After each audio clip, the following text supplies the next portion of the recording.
Leslie's downfall is just that eyebrow twitch that she can't help doing.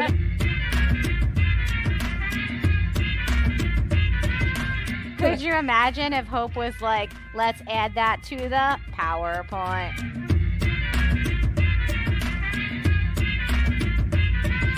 Excuse what me? year is it? How old am I?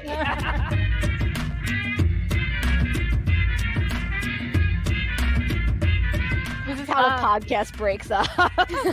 This is the last episode of Supergirl Radio.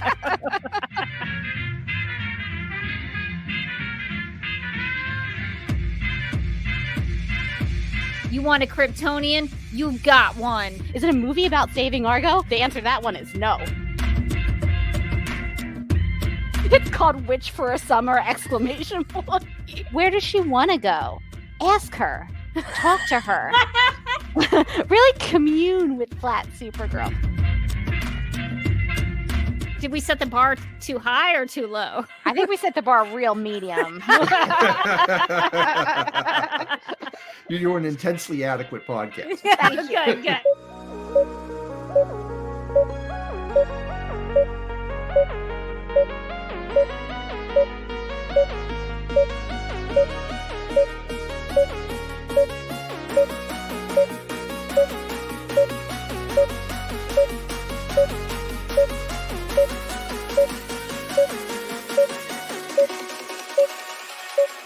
Hi, I'm Elizabeth Noyce, and you're listening to Supergirl Radio.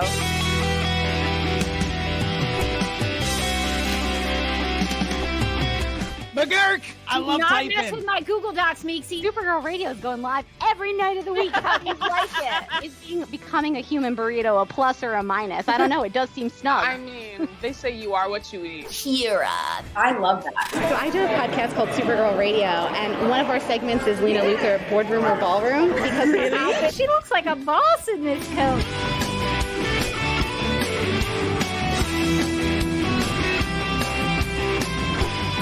Is Nasty Luthor like a different Luthor?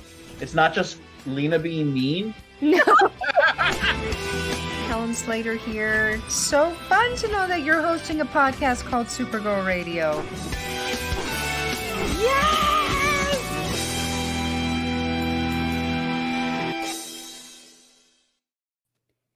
Welcome to Supergirl Radio, your source for all things related to the CW Supergirl TV series and the character of Kara Zor-El. My name is Rebecca Johnson.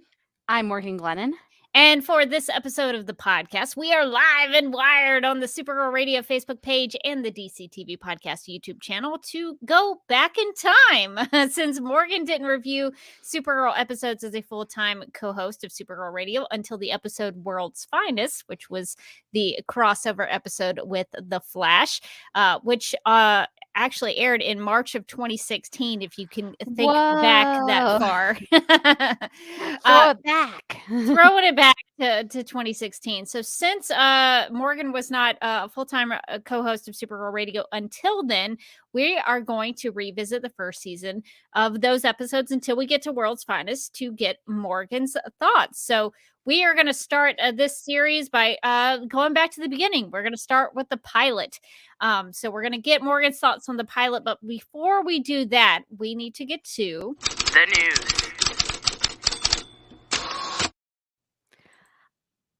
On March 9th, The Flash podcast released a new and exclusive interview with The Flash executive producer Eric Wallace, who gave them a scoop on a Supergirl alum who could be appearing on The Flash in the future.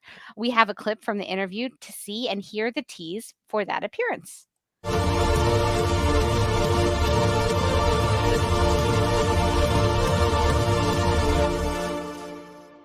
Like the rest of you all are still waiting for a pickup too, but I know how these things work from a more practical level.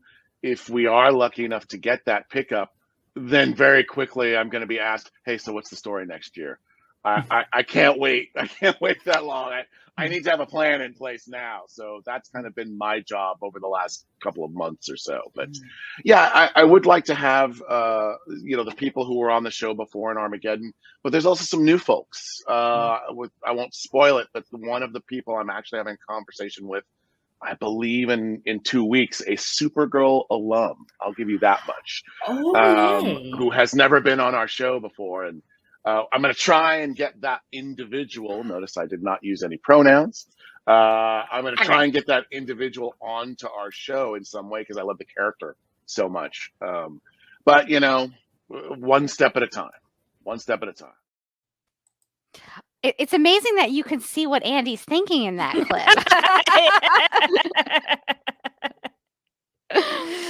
Yeah, even if he didn't type it out, I kind of got the gist of his thoughts, even just from the nonverbal cues. That was great. Who do we think it could be? There are a couple of folks. So I know, obviously, Kyler Lee as Alex has been on The Flash. She was in Armageddon.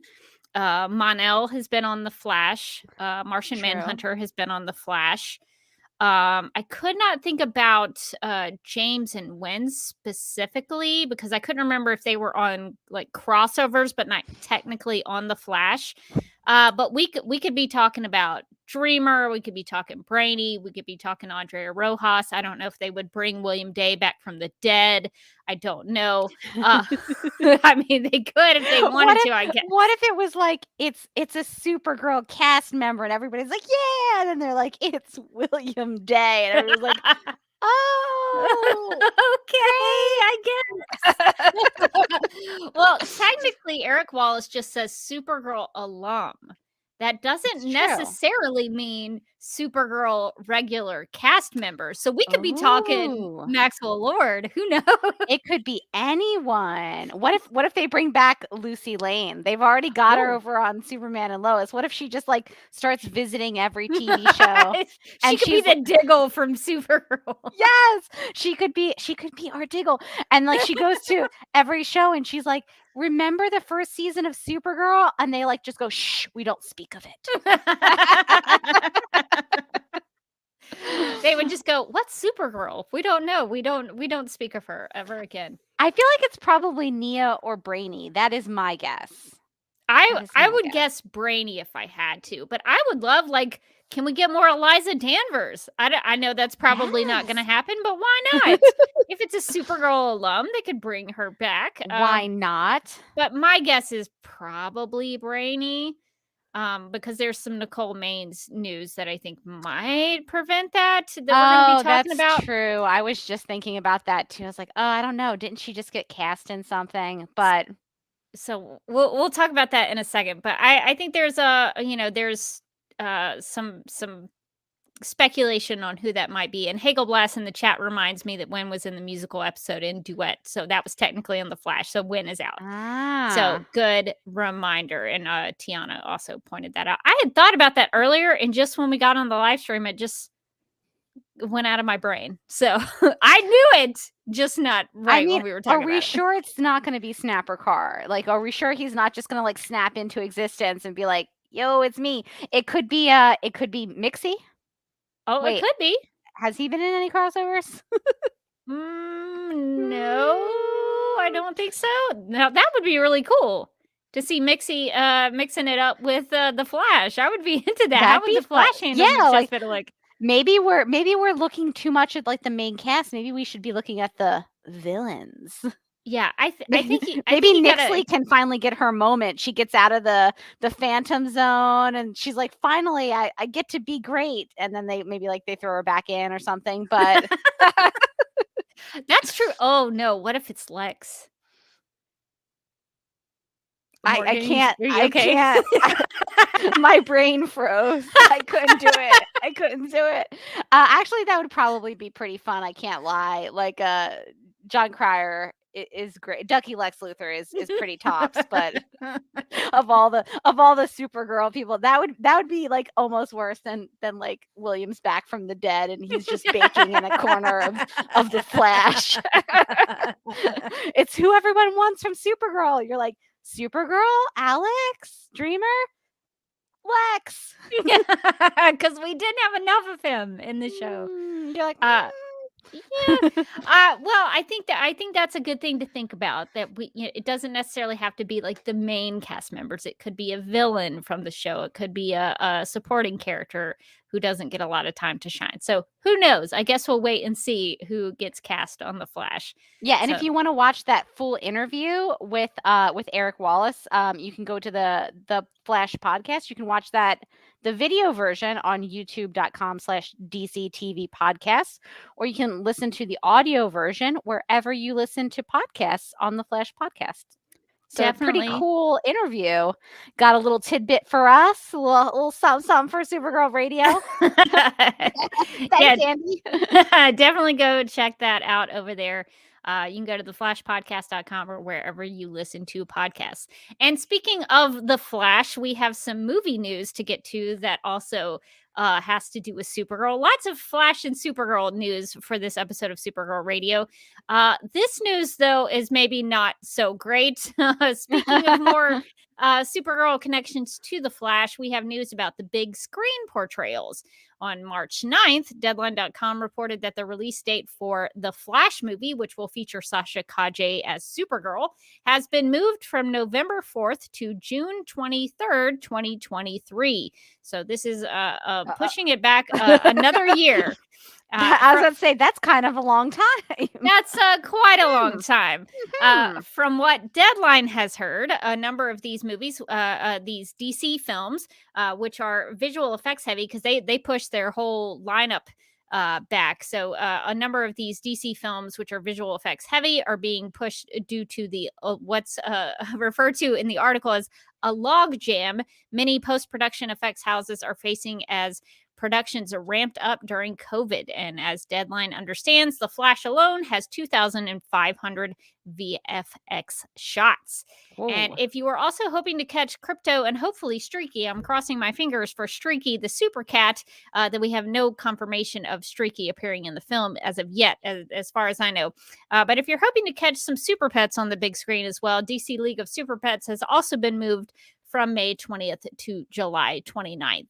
So not as long of a delay as the Flash movie, but all these films are getting pushed back. And personally, I don't think the Flash movie is ever going to see the light of day. I don't know that we're ever going to get to see that film. It's been delayed and delayed and delayed.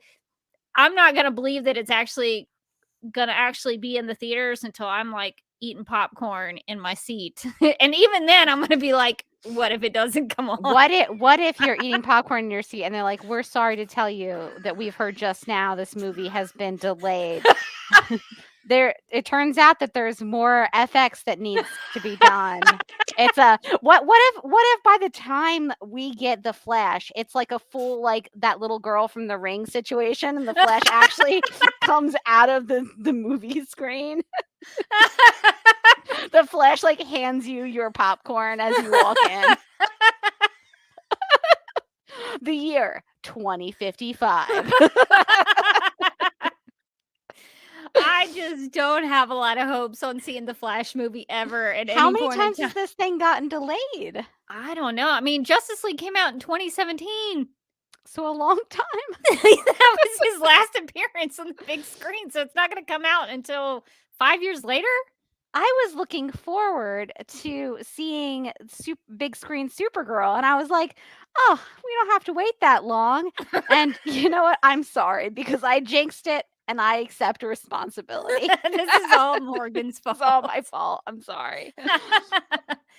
Yeah, so if you want to go see a DC film, you're gonna be waiting a while, I think.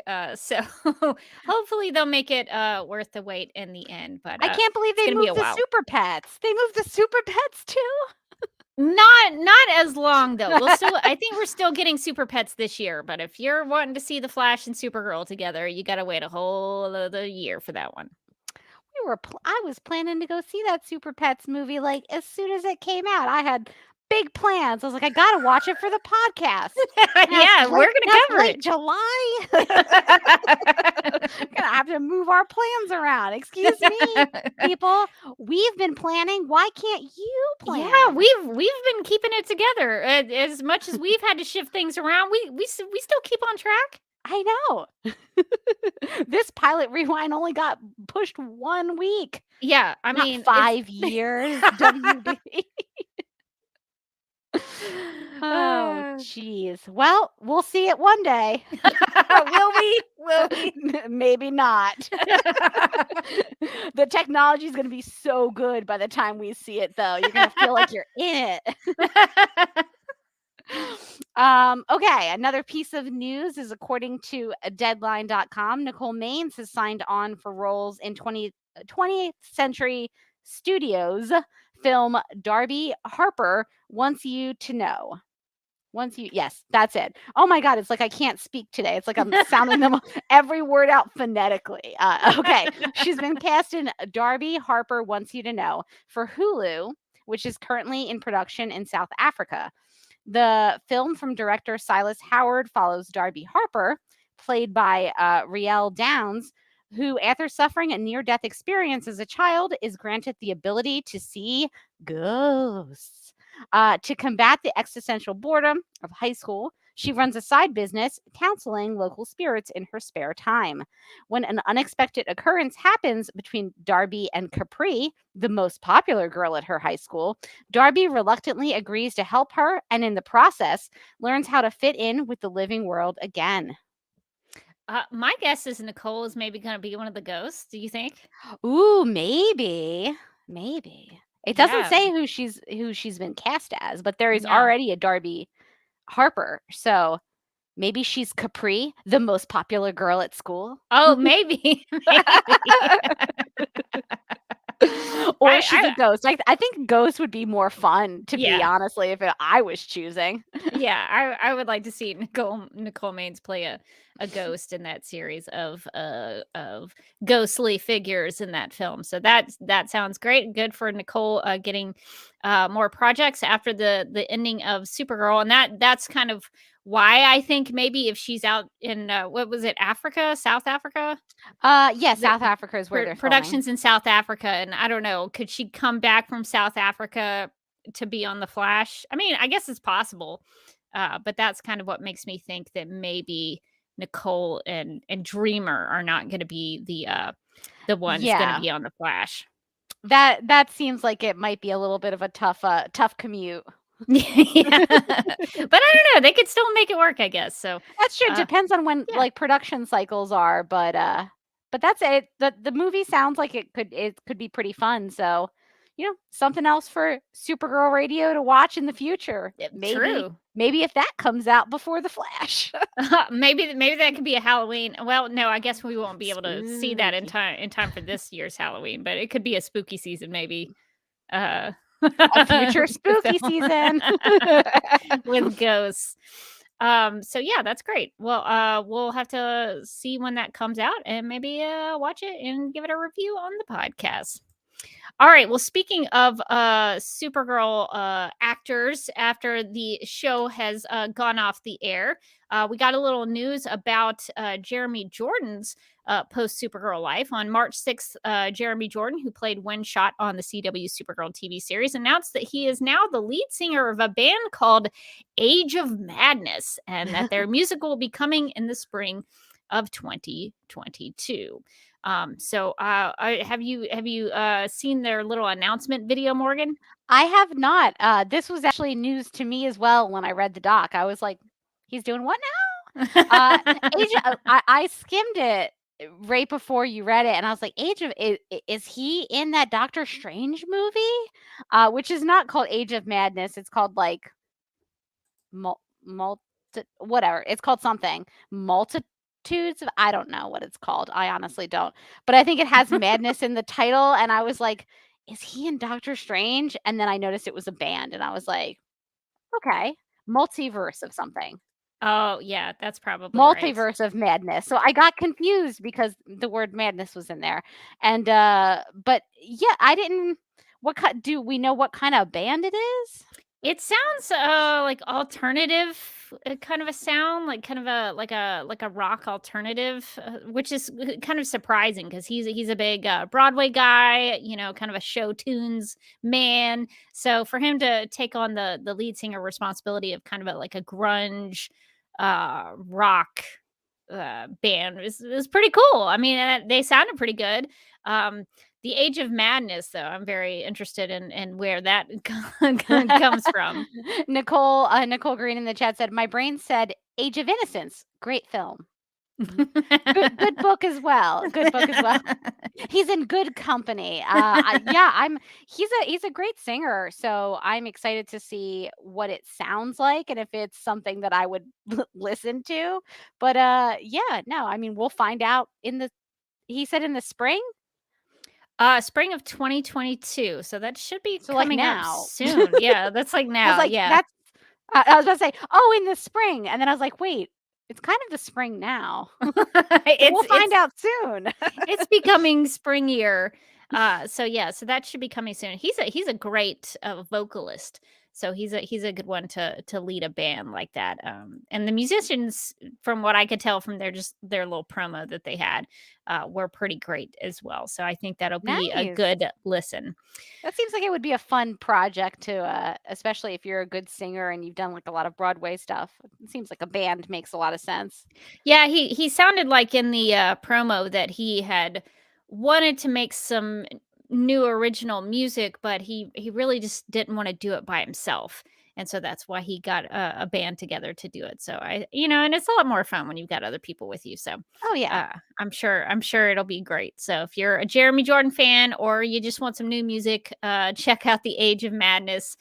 Coming soon, spring 2022, sometime in the near future. Definitely check that out. All right. Well, I think we now need to get to why we are together today for this Supergirl Radio episode. And that is maybe to go back in time. We're going to do a little Supergirl Radio rewind. So we are going all the way back to season 1, episode 1, appropriately titled The Pilot of Supergirl, back when it was airing on CBS. It's hard to remember that far back, but when you watch the episode, it definitely looks like it aired on CBS because it definitely had more money put towards it. So I guess to sort of refresh our memories, here's a little description that I found in the way back of the internet that says, quote, after 12 years of keeping her powers a secret on Earth, Kara Zor-El, Superman's cousin, decides to finally embrace her superhuman abilities and be the hero she was always meant to be. Supergirl is an action-adventure drama based on the DC Comics character Kara Zor-El, Superman's Kal-El's cousin, who, after 12 years of keeping her powers a secret on Earth, decides to finally embrace her superhero abilities or superhuman abilities and be the hero she was always meant to be. That's a little bit of a recap of what I just read, but now we're going to get into the real stuff. 12-year-old Kara escaped the doomed planet Krypton with her parents' help at the same time as the infant Kal-El. Protected and raised on Earth by her foster family, the Danvers, Kara grew up in the shadow of her foster sister Alex and learned to conceal the phenomenal power she shares with her famous cousin in order to keep her identity a secret. Years later, at 24, Kara lives in National City, assisting media mogul and fierce taskmaster Cat Grant.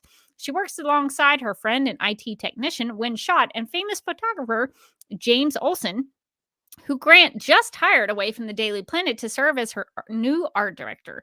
However, Kara's days of keeping her talents a secret are over when Hank Henshaw, head of a super secret agency where her sister also works, enlists her to help them protect the citizens of National City from sinister threats. Though Kara will need to find a way to manage her newfound empowerment with her very human relationships, her heart soars as she takes to the skies as Supergirl to fight crime, unquote. So this actually aired on October 26, 2015. So this was quite some time ago. So we're going to have to really kind of go back to put ourselves in that time period. But I guess when you watch the episode, maybe it'll take you back just, in a nostalgia frame of mind. Remember when? Right. So Morgan, I'm very curious because I've discussed the pilot on Supergirl Radio, but that was back during what we refer to as the Teresa Giussino era of Supergirl Radio. Of course. Great time. It was a good time. It was a good period of the podcast. So you were not with us as a full-time co-host of Supergirl Radio, so we did not get your thoughts on the actual pilot.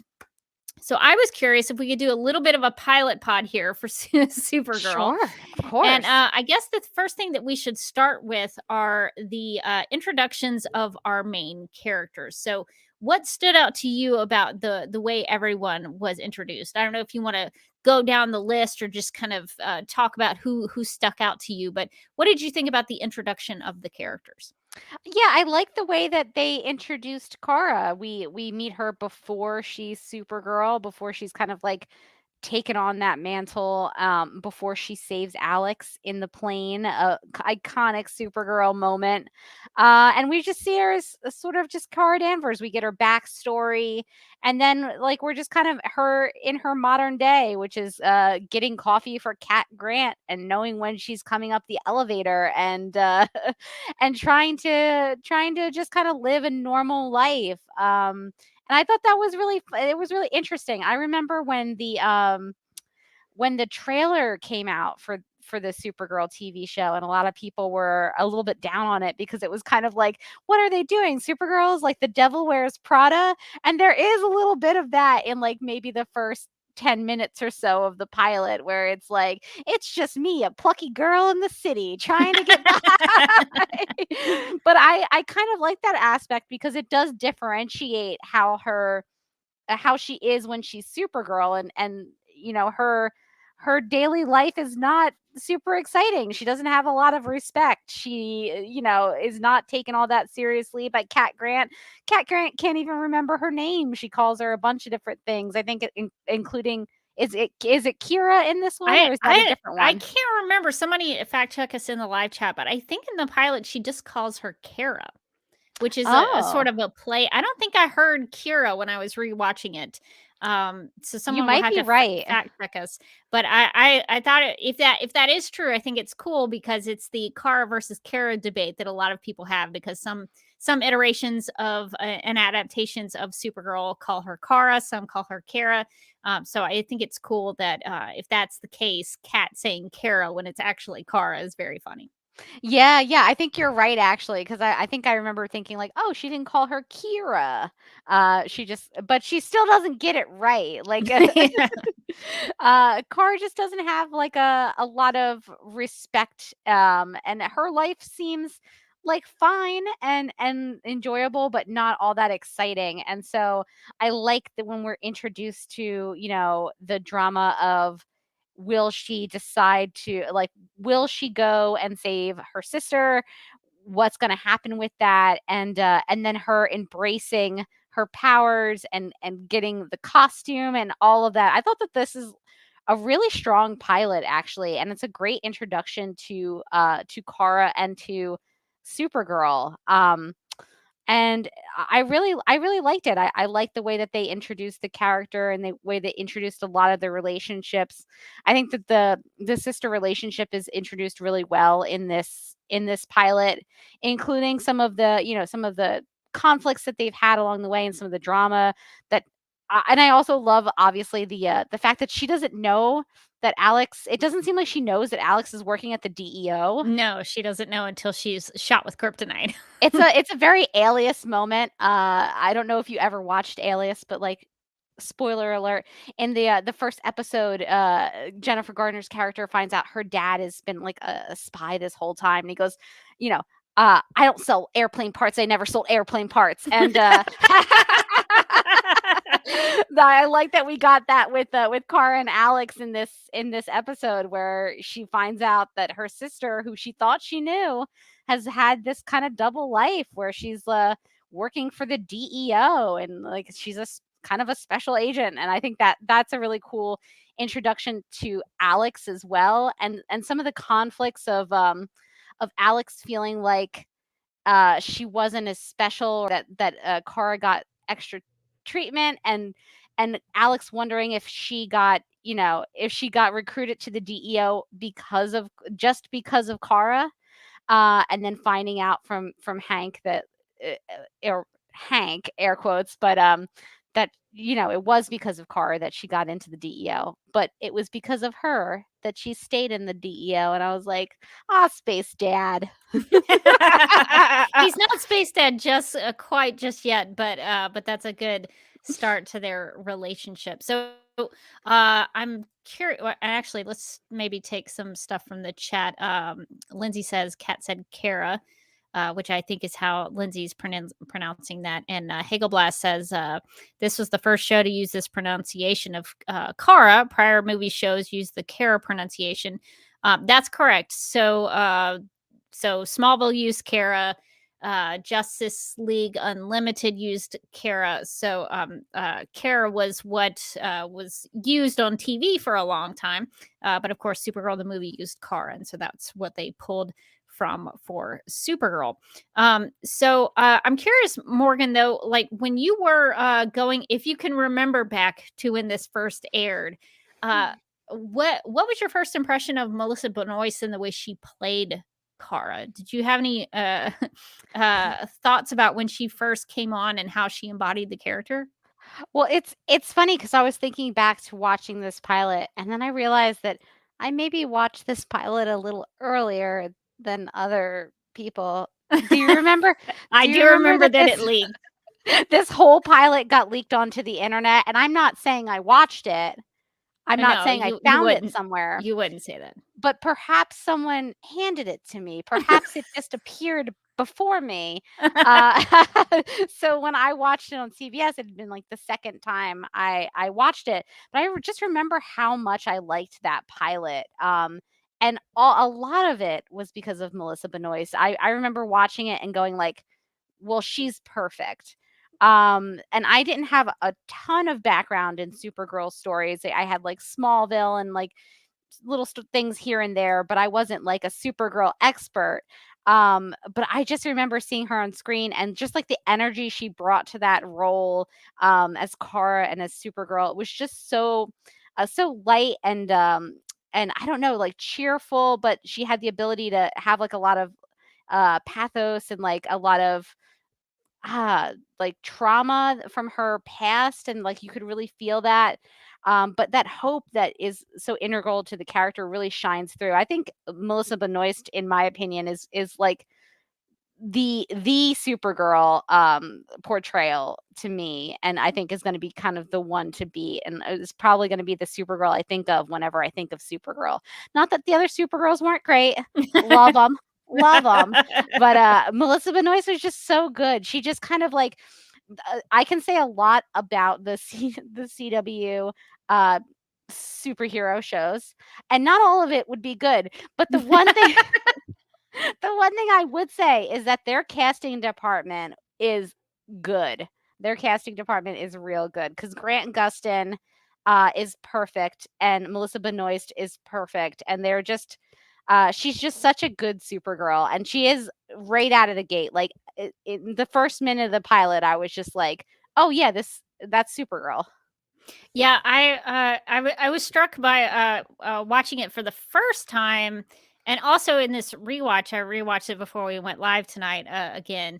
And there's a moment in the pilot where she catches the plane, but she's also trying to steer it in a way that gets everybody to safety. And she realizes she has to go through a bridge. Oh yeah, and she's like, "Oh, come on!" And that bit of Supergirl's characterization, even though that seems very small, like a small detail or a small characteristic of her personality, that stood out to me when I watched it for the first time, because Supergirl prior to the show was always very I hate to say I feel like I say these words all the time when I talk about Supergirl, but like either plucky or brash or kind of a just kind of a impulsive kind of a character, a little bit more than Superman is. Superman is usually thought of as like having it all together and doing all the right things at the right time. And Supergirl,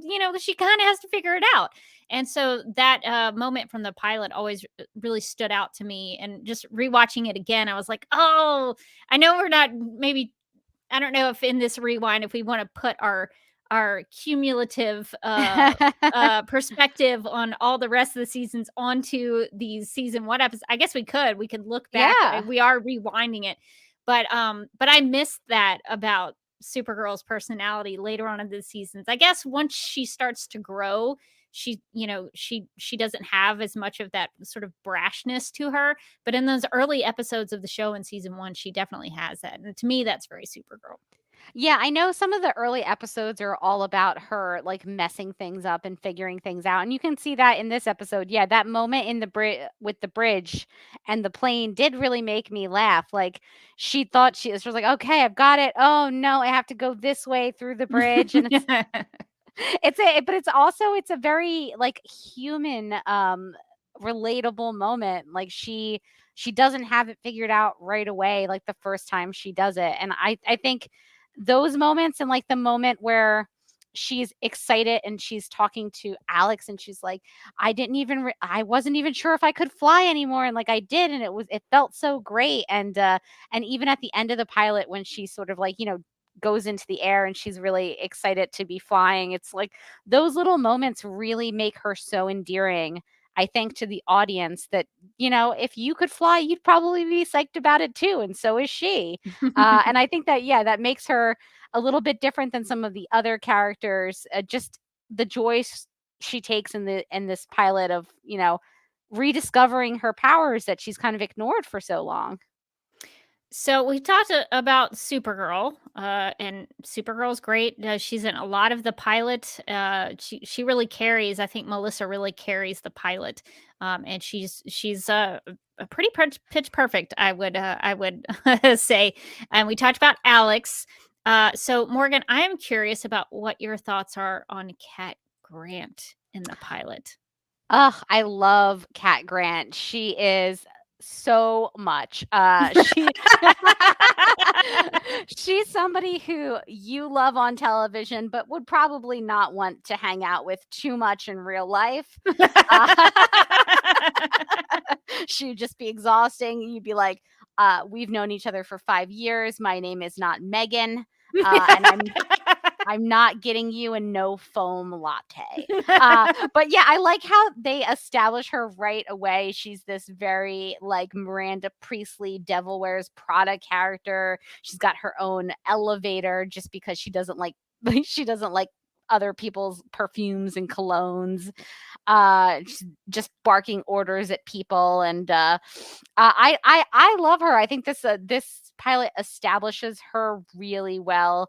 I think that the only moment I really cringed a little bit was I forgot how much they were like girl power, and this a girl is a superhero, get out of here. And she's like, what? You think I can't take you because I'm a girl? And it's like, okay. It was a little thick in parts, yeah. It was a little thick, and I was like, this came out in 2016, or was this 96? Like when? No, this aired in 2015. 2015. Okay.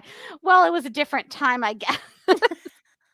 It just, you could have, some of those lines you could have told me were like from like the early 2000s or the 90s, and I would have believed you, like when the Spice Girls were spicing up your life. We have to remember though that this was at a time where the argument for Supergirl being on television was a tough one to make. Supergirl as a film had been a failure and kind of a laughing stock, even though I will defend it till this day that I will defend that film. But it was a little bit of a tougher sell, I guess, a tougher sell to have this was back before Batwoman was on TV. Now it's just kind of commonplace. Naomi, Batwoman, all those characters. She-Hulk is going to have a TV show. Jessica Jones had a TV show. But Supergirl was kind of coming in as like the first one, except for, the Linda Carter Wonder Woman TV show in the 1970s. But it had been so long. Yeah. So it was it was a little bit of a tougher sell at this point because it hadn't really been proven as a success. Like the Birds of Prey TV show kind of came and went, and even though I think it was ahead of its time, it was very Great show. short-lived. So we have to, I guess, put it in that context that back then it was something that you had to prove. Yeah. And it was also like the beginning of the superhero wave. We weren't like mid-wave or crest of the wave, wherever we are now, where every show is really a superhero show if it believes in itself. I think I'm shipwrecked on an island somewhere. I've already wiped out. There's so many of them. I used to be like, man, it's so cool that there's this like one superhero show. Like comics are cool, and now it's like every show is a superhero show, and I'm just crying. I can't keep up with all of them. But this was like early days. There was like really only, I think, like The Flash was on, and Arrow, and like there was only a couple other shows really. This was the beginning of the Berlanti-verse, not like the end. So yeah, I think you make a really good point where there weren't a bunch of female-led superhero shows. In fact, I remember that this came out a little bit after or a little bit before or somewhere around the time of Jessica Jones, because I remember there being a lot of like compare and contrast articles, despite the fact that those are two very different television shows with very different heroines in different universes with different audience. And I was like, they were like, oh my god, Jessica Jones is like so great, and like Supergirl is going for like a different thing. It's like, well yeah, Jessica Jones is like a show aimed at adults. Yeah. Like adults. Like, what are you talking about? So there was still like, well, if there's two lady shows, obviously they're competition, maybe over a boy. Yeah. So to be fair, okay, I was a little harsh when I was rewatching this on the well, why is it bad she's a girl speech, and I was like, because she's a grown adult woman. But I feel like for that whole scene was trying to, because they underlined that like her name is Supergirl, even though she's a woman, she's an adult woman. You do kind of go like, does that explanation make a lot of sense? She just kind of shamed her until she was like, I guess being a girl is good. I feel like it would have been better if Cat Grant had just been like, we market tested this actually, and girl tested higher, so that's what it is, because that's the kind of character she is anyway. Yeah, I think that would have been a better explanation. Hagelblast in the chat says they had to address the girl versus woman terminology. Maybe they overdid it, but the issue had to be addressed somehow. Yes, because one of my reasons for thinking that they had to do that was because they borrowed so much from the Sterling Gates run of Supergirl, and in that run, Supergirl comes into contact with Lucy Lane, who becomes Superwoman. So you can't call her Superwoman if there's another character named Superwoman. So they had to justify why she is called Supergirl. But to your point, Morgan, I think using like a focus group or some sort of market research would have been a better justification for it instead of what they did in the scene. So Donna does correct me a little bit. So Supergirl premiered in October, and then Jessica Jones premiered in November. So they were about a month apart. So that was why there was suddenly a lot of like discussions about like, well, which one did you like better? And it's like, well, what if I just liked both of them because they're very different? And they're like, no, you must pick one. And like, why? I do remember a lot of those articles came out around that time, and it was very frustrating. It's like, you can only like one female superhero. Which do you get? And then it's like a couple, like not even a decade later, there are 3 Spider-Men in the movie. And it's like... Yeah, so that was kind of the time period we were living in during this pilot when it aired. Yeah. So did you have any thoughts about David Harewood or Makad Brooks or Jeremy Jordan from the pilot? Well, I love that we get introduced immediately to Teresa Giacino, TM. What was it? James the Grown Man Olsen. Yeah. He establishes straight away, listen, my name is not Jimmy. Jimmy is the name of a child. My name is James. Look at me, I'm James. And I love it. Set your clear boundaries, James. Tell him what your name is. But yeah, I think that the idea of like hunky Jimmy Olsen was something that they were like struggling with, where they were like, well, he's Jimmy Olsen, but he's also sexy. And it's like, I mean, those things aren't complete contradictions. His name could just be Jimmy Olsen and also be hot. Like, it's you don't have to step away from the comic character for that. Like, the only things that are really established about Jimmy Olsen is that like he knows Superman and he's a photographer. There's nothing inherently unsexy about being a photographer. And yet they were like, this isn't your grandma's Jimmy Olsen. It's like, okay, everyone, calm down.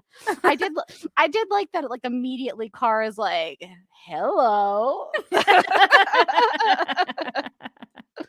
She got the wapow pretty early on. The wapow, yeah, exactly. She's like, "Awooga." I like the idea that Clark sends Jimmy, or excuse me, James, to National City to look after Kara because James is like, I just want to break out on my own. And Clark's like, cool. Real quick thing that you could do for me though, while you're there. I know I never look in on my cousin. And I never have.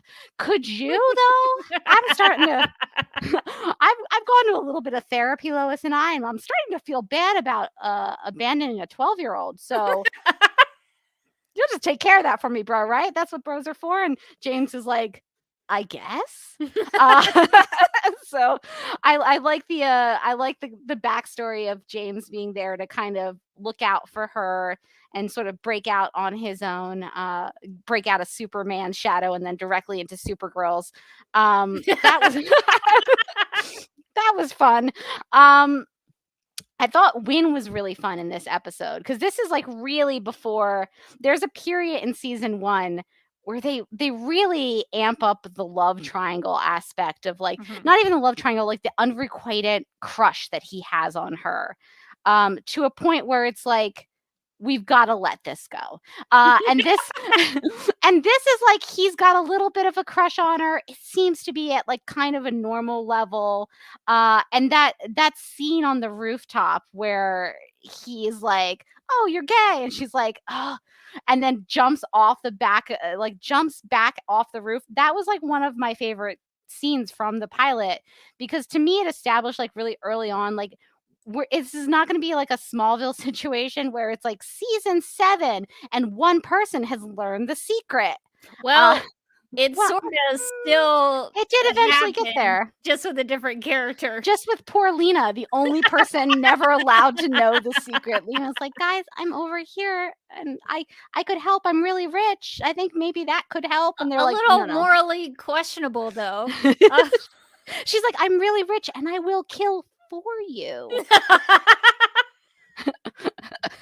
And everyone's cool with that, and Hope is like, we will kill for you.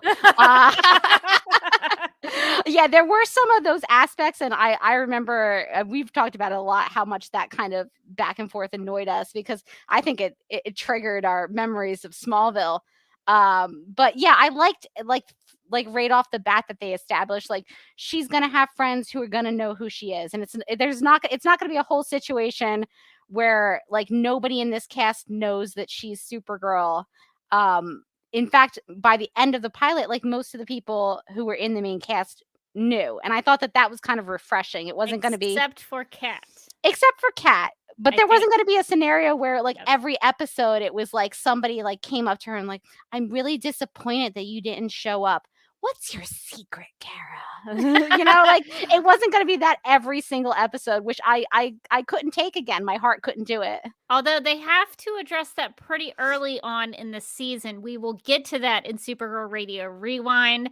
The second maddest I've ever been at the show will happen around episode 9. But we'll get there when we get there. We'll save it for blood bonds when we get there. But yeah, so they do establish right away that James and Wynn know the secret. Were you surprised that James knew?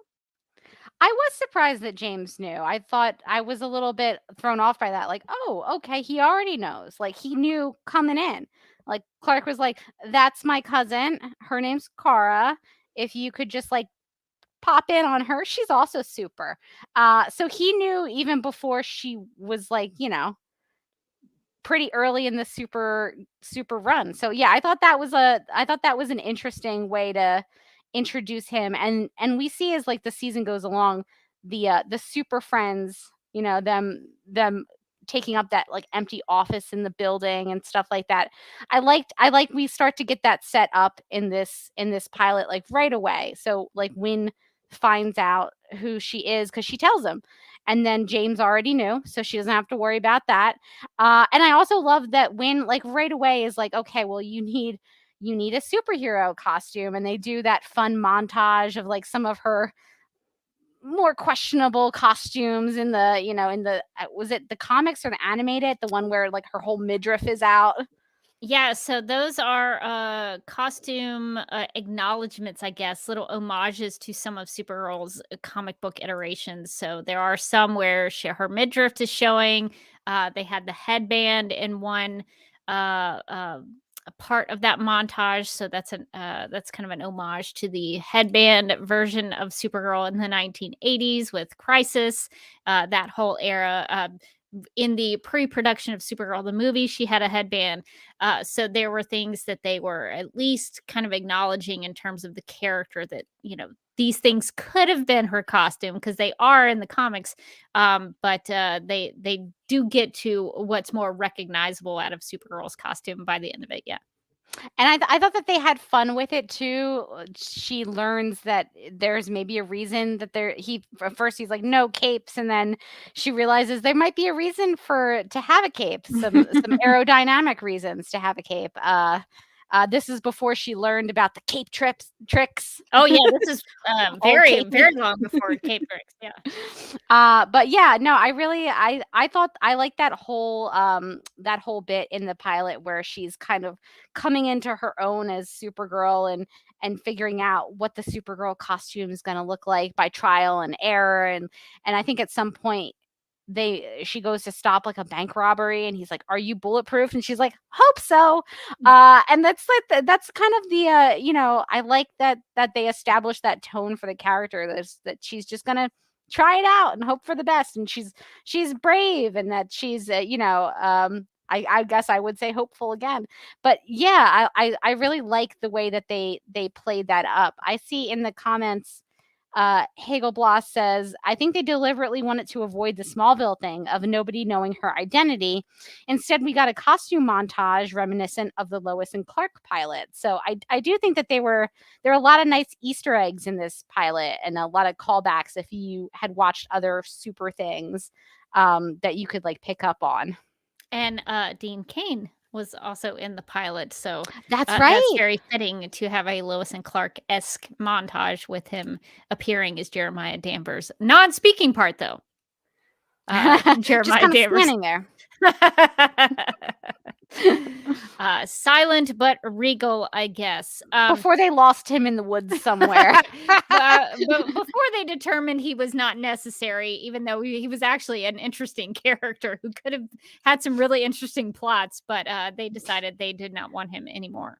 And I saw this other comment from Hagelblass that's also really cool, which is I think Jenna Dewan said in an interview at some point that the original plan was for Lucy to eventually become Superwoman, which then definitely explains why they wanted to even point out that the Supergirl name stuff in the pilot. Yeah, Lucy Lane becoming Superwoman would have been so. We couldn't have that though. God, that would have been so good. There was some stuff about technology we needed to learn. That would have been so amazing. And it did seem like a missed opportunity since Lucy was on the show. But yes, so I think the only character we really haven't talked about is Hank Henshaw, because in the pilot, he's just Hank Henshaw. He's So, not Space Dad yet. so what did you think, Morgan, about David Harewood's first appearance as Hank Henshaw in the pilot? This version of John is so different than the John we'll get later on, and I really like. He's not Jean yet. He's Hank. Technically in the canon of the show he is, but we don't know that yet. He's just really gruff. He doesn't seem to like anybody. He kind of likes Alex, but like, you know, he's still going to kind of put her through the ringer. He definitely doesn't seem to like Supergirl too much. And so they really do set him up as kind of an adversarial character in this pilot, which I think is really interesting, knowing what comes later, that like he becomes kind of like her dad almost, in a way. They become like family. But in this pilot, he's not super happy with Supergirl. He's not super nice to Supergirl either. And I like that. I like that they had this sort of adversarial character. It made the DEO seem like more of a, I don't know, like it could be more of a threat to Supergirl than it would end up later being. You're kind of left in like a little bit of like, is the DEO a good place? Is Hank a good person? We don't really know. He doesn't seem to appreciate Supergirl and all that she's doing. He seems a little bit down on her. Yeah, so I like that. I like the way that they introduced him, and that you know, spoiler alert for a thing that you hopefully have watched, but the way that they build it up with Hank makes it seem like he might not be such a good person. And then a couple episodes in, that's when they do that switch, and they introduce you to the fact that he's actually John Jones. He's actually Martian Manhunter. And I remember like my mind being blown by that twist and being so excited about it. So I like the way that they set it up in this one, where you kind of don't know where you stand with him. From what I can recall, they shot the pilot with him as Hank Henshaw, and they were going to make him Cyborg Superman, because in the comics, in the Death of Superman storyline, Hank Henshaw does become Cyborg Superman. But they looked at the pilot and saw David Harewood's ears, and they thought, he's got some really unique and awesome ears. He kind of looks a little bit like an alien. And I don't know if that's like a compliment or not. It feels like a very backhanded compliment, doesn't it? But because of his ears, from what I remember, it was his ears that sort of gave him away. And they came up with the idea of making him Martian Manhunter based on his physical appearance. So they sort of shifted things, because I think they also liked David Harewood as an actor, but they wanted to give him something a little more, and they thought they could kind of justify it based on his physical characteristics to make him a little more alien. So his ears, I think, gave him away. So it's always interesting to me that sometimes in TV, some of the best twists or turns are like just kind of happen by accident. Like they're not planned out. It's not like I think we like to think that these shows have this like huge show bible that they're working off of, and they're like, in season 5 your mind's gonna be blown by this twist. And so often it's, you know, it's them looking at dailies and being like, oh, we love this guy, like what if we just kept him around, or what if we changed this aspect or changed that aspect. And so much of the TV magic that we imagine, we like to imagine, is all planned out. It's really not. And like, think about how good it is that they decided to go in that direction, because they saw his ears. Which is a weird thing. It could have been a very different show if they decided to keep him just as Hank Henshaw and did not make him Martian Manhunter. But yes, we will see. Possibly when we get into episode 2, we'll start to when we get through after the pilot, we'll start to see that progression. Yeah, I see another comment from Hagel Bloss, who says, remember, he was originally supposed to be a villain, and that change wasn't made until after filming the pilot. So the producers on the show saw his performance and obviously something resonated, and they thought, you know, a villain, you know, usually after one season, season and done, right? So they wanted to keep him around longer, and I think that was ultimately a great change. And it was one of the big surprises of the first season for me, was revealing that he was actually Martian Manhunter, and really made me get more into the show, more invested in the show, because they pulled that twist on me. And I think without that, it wouldn't have, the first season wouldn't have been as good. Yeah, and you can tell that that decision had not been made in the pilot, because there's a moment where Hank Henshaw is talking to, I think, Supergirl and Alex at the DEO about all the aliens from Fort Ross, and he makes some comment about, ugh, immigrants. And so if he was actually supposed to be Martian Manhunter, he wouldn't have actually said that, because Martian Manhunter himself is an immigrant to Earth. So the fact that he said that he was supposed to be this like alien hating Hank Henshaw, who was going to later become Cyborg Superman. So that comment sort of gives away the fact that they did not have that change made yet in the pilot. Okay, so I am very curious about your perspective, having seen all of the show and now going back to the pilot. So just looking at the pilot, how do you think this first episode sets up the series, sets up the characters? Do you think it did a good job of like justifying the show's existence and giving people an insight into what this world was going to be? Yeah, I do think so. I think it did a great job. I think this is actually a really good pilot. You get to know the characters really well.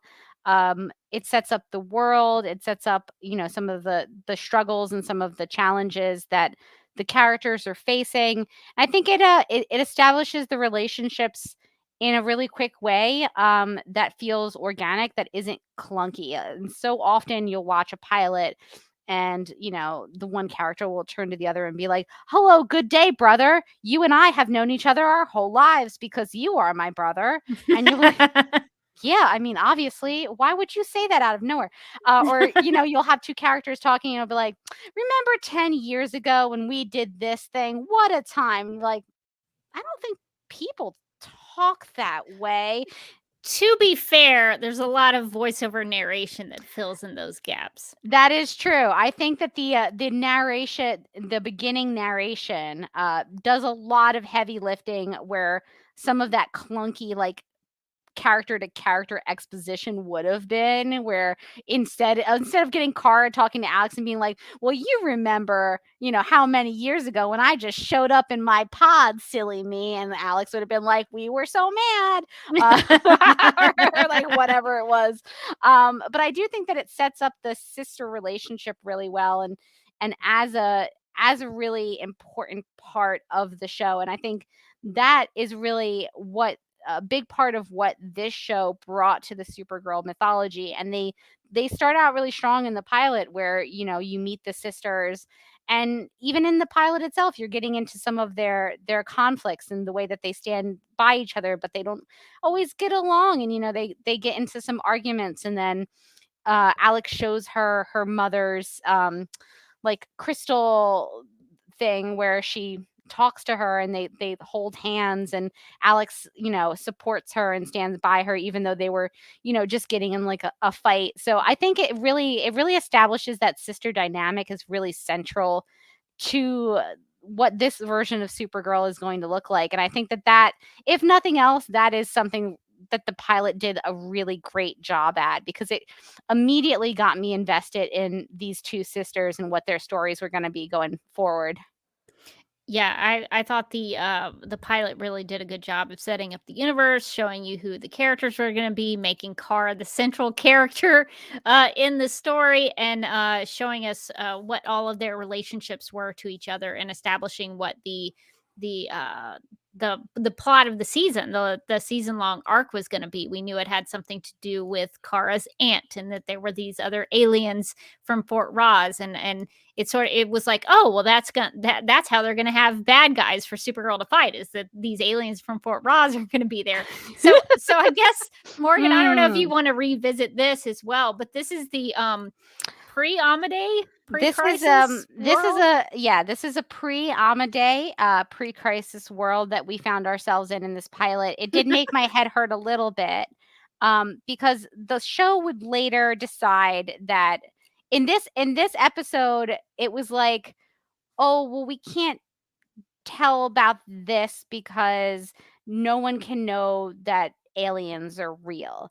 And in fact, they have Wynn pulling like a Chloe Sullivan and being like, on my blog where I talk about how aliens are real, and she's like, silly guy, no one knows, everybody knows aliens But aren't real Superman is except for Superman, is who out is there, yeah. real.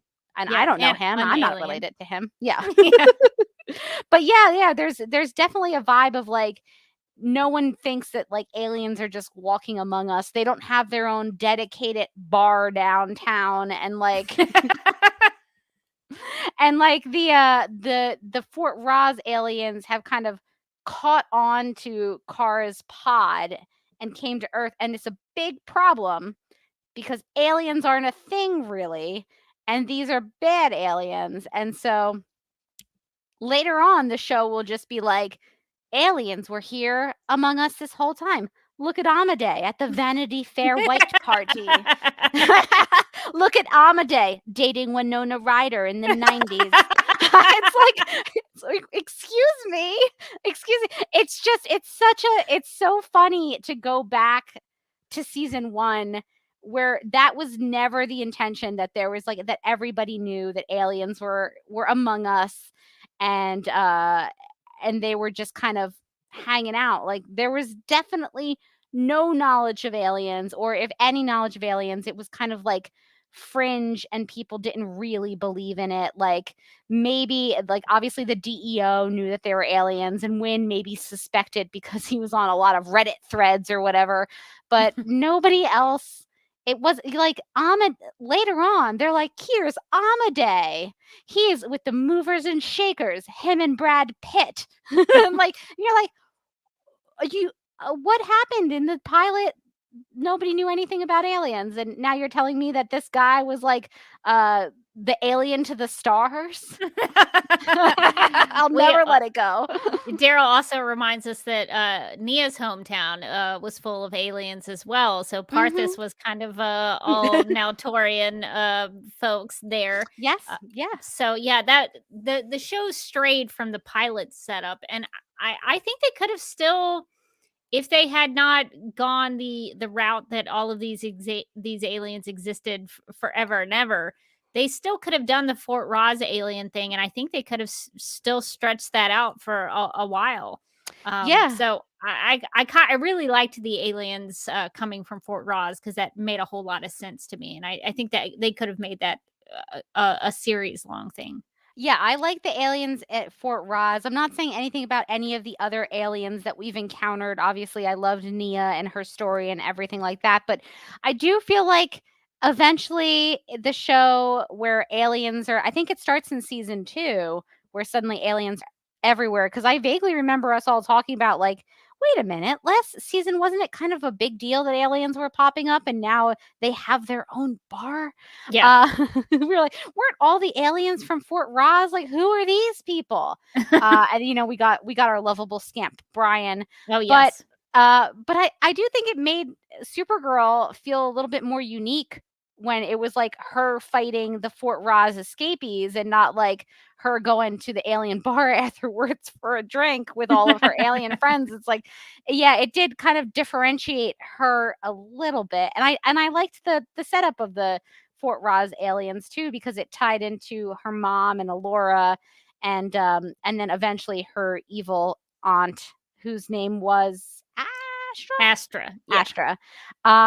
And I loved Laura. It just reminded me of how much I loved Laura Bernanti. They later recast Laura, obviously, because Laura Bernanti thought she was going to be doing like one season of the show tops, and went off, I think, to do like a Broadway show, and like wasn't available. I think she also had a baby during this time. I think you're right. I think she had a baby, and then she went to do Broadway, and then she was just like generally unavailable. Yeah. But the pilot just reminded me of like how good Laura Bernanti was, and how much I loved her in the first season, and how different both of those characters are, Allura and Astra, and all the family dynamics that we got in that first season, which I think that they also set up really nicely in the pilot, right? Like, because the Fort Ross escapees are there or were in Fort Ross because of Allura.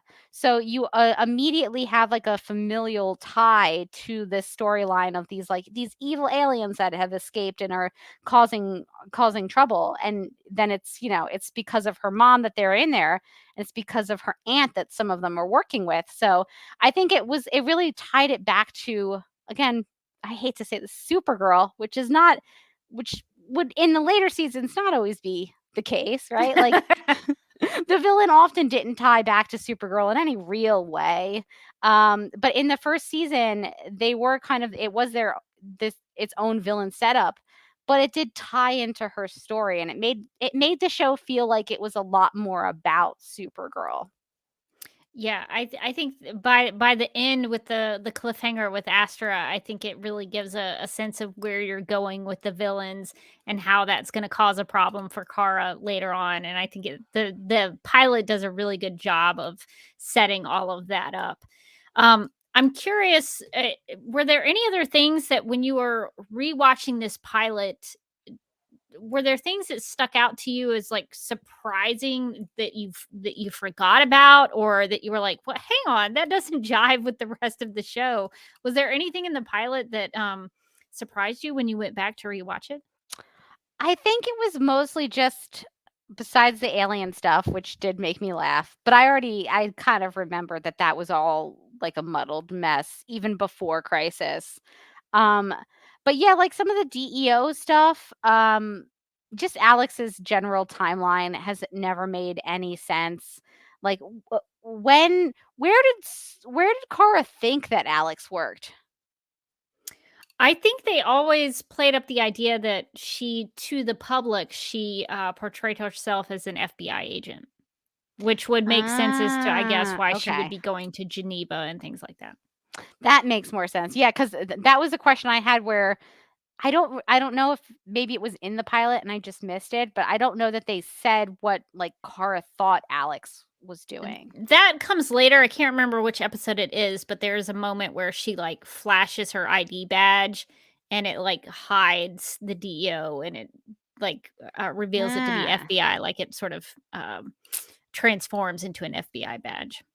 Okay, that makes sense. Yeah. Like, yeah, I had some questions about like Alex's backstory, and I think we've well established, thanks to a friend of the show, Nicole, that Alex's backstory has like literally never made sense in terms of like she was either a baby genius or in school for one day to get all of her certifications, and then spend this many years doing this and this many years doing that, and then her forgotten years where she was drinking.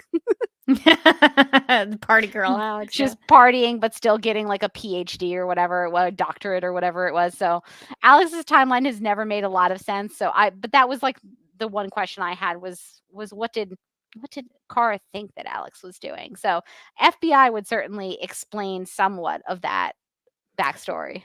Yeah, and Aaron says, I think that the badge turning into an FBI badge to hide her and be her cover was when the president was attacked in season 2, which I think is the episode titled "Welcome to Earth."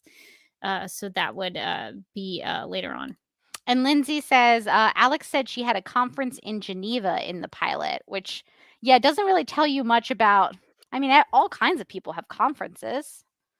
But that must be pretty important for her to go all the way to Geneva for a conference. Yeah.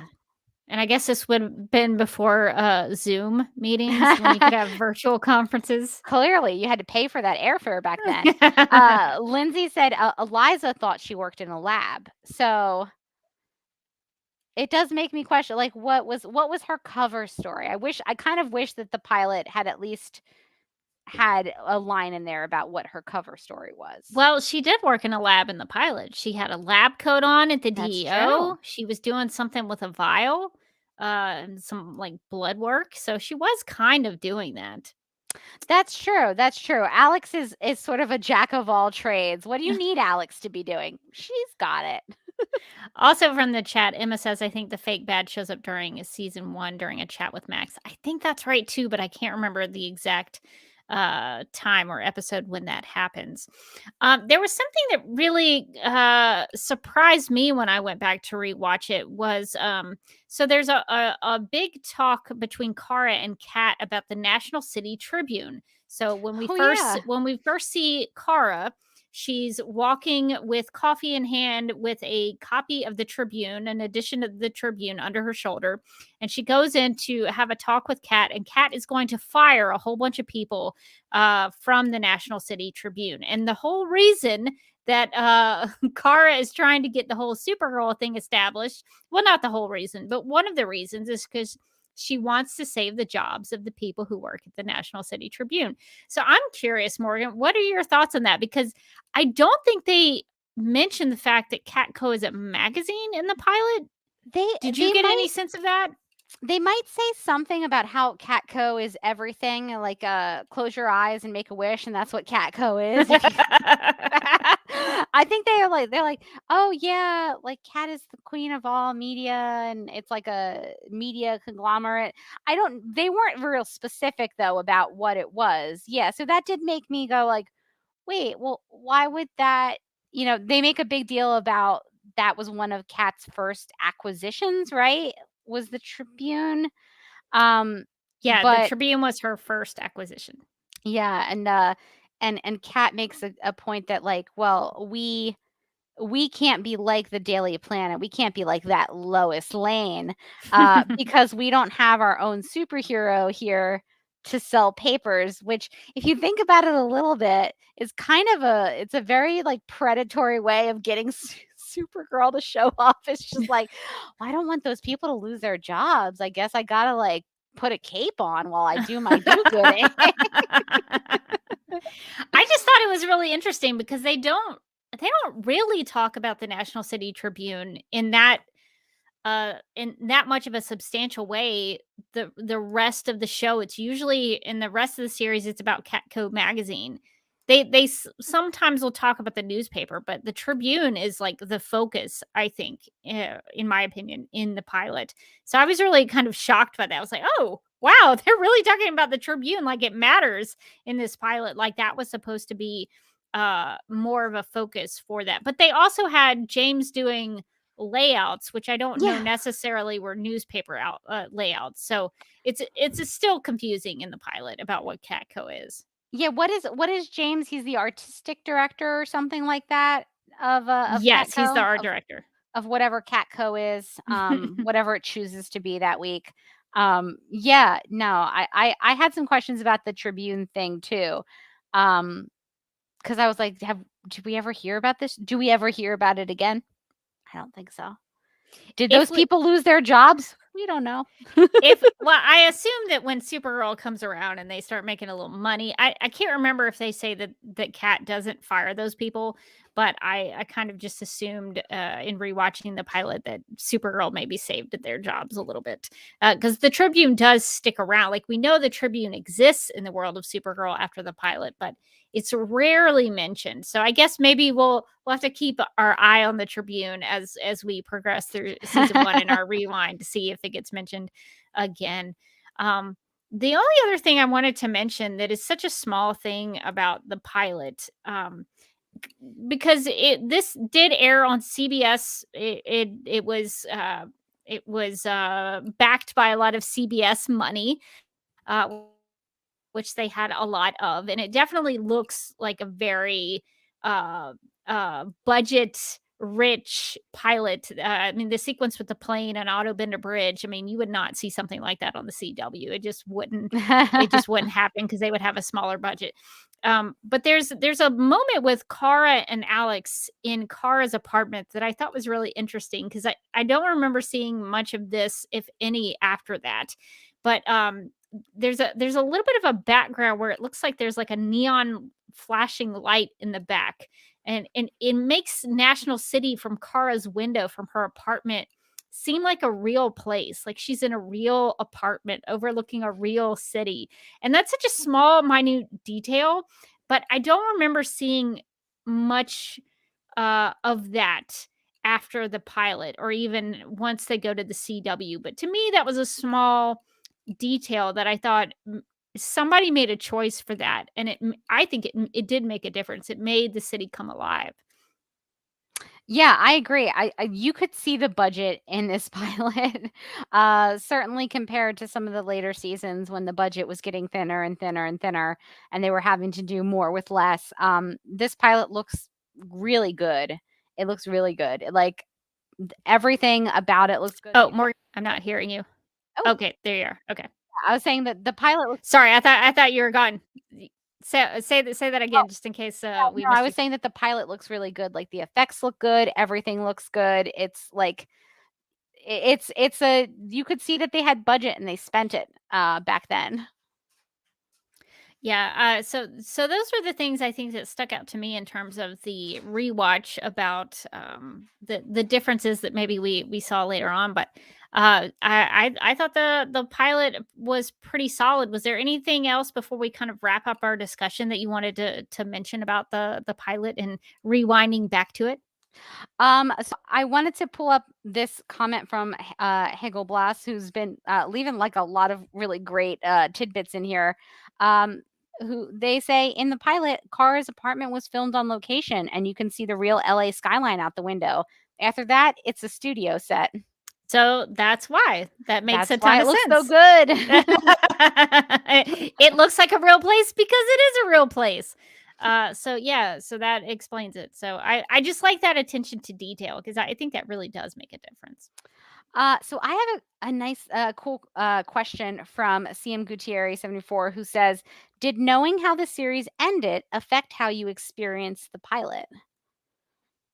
I'm going to let you go first, Morgan, since this rewind is really about your thoughts. I mean, we both went through the whole process together. No, I mean, it kind of did. I think it kind of did actually. I was really looking at it through having seen the whole series and knowing where Kara ends up from the beginning of the show to the end of the show, and seeing her sort of, we see her, one of her what's quests or whatever it is with the totems is that at this point in the pilot, right, she was supposed to, according to the totem, reveal her identity, which doesn't seem like it would have been a good idea then, or maybe ever. We'll never know. But it did make me like think about, where she ends up at the end of the show is like the editor-in-chief of Catco, and like to see her, running around giving Cat her coffee and like, listening for her in the elevator and being like, she's here. It definitely did give me a feeling of like, wow, the character has definitely come a long way from this pilot. On the flip side, watching the pilot made me think, wow, this show used to be about this character, and by the end it really wasn't anymore. And it was just kind of refreshing to watch a Supergirl episode that was about Supergirl, that highlighted Supergirl and her different relationships and her, her history and her powers, and it was really all about her. And by the end of the show, we know it kind of wasn't anymore. Yeah, unfortunately, that is the case. I would agree that it did make me think about the ending of the show and how it did circle back to the beginning.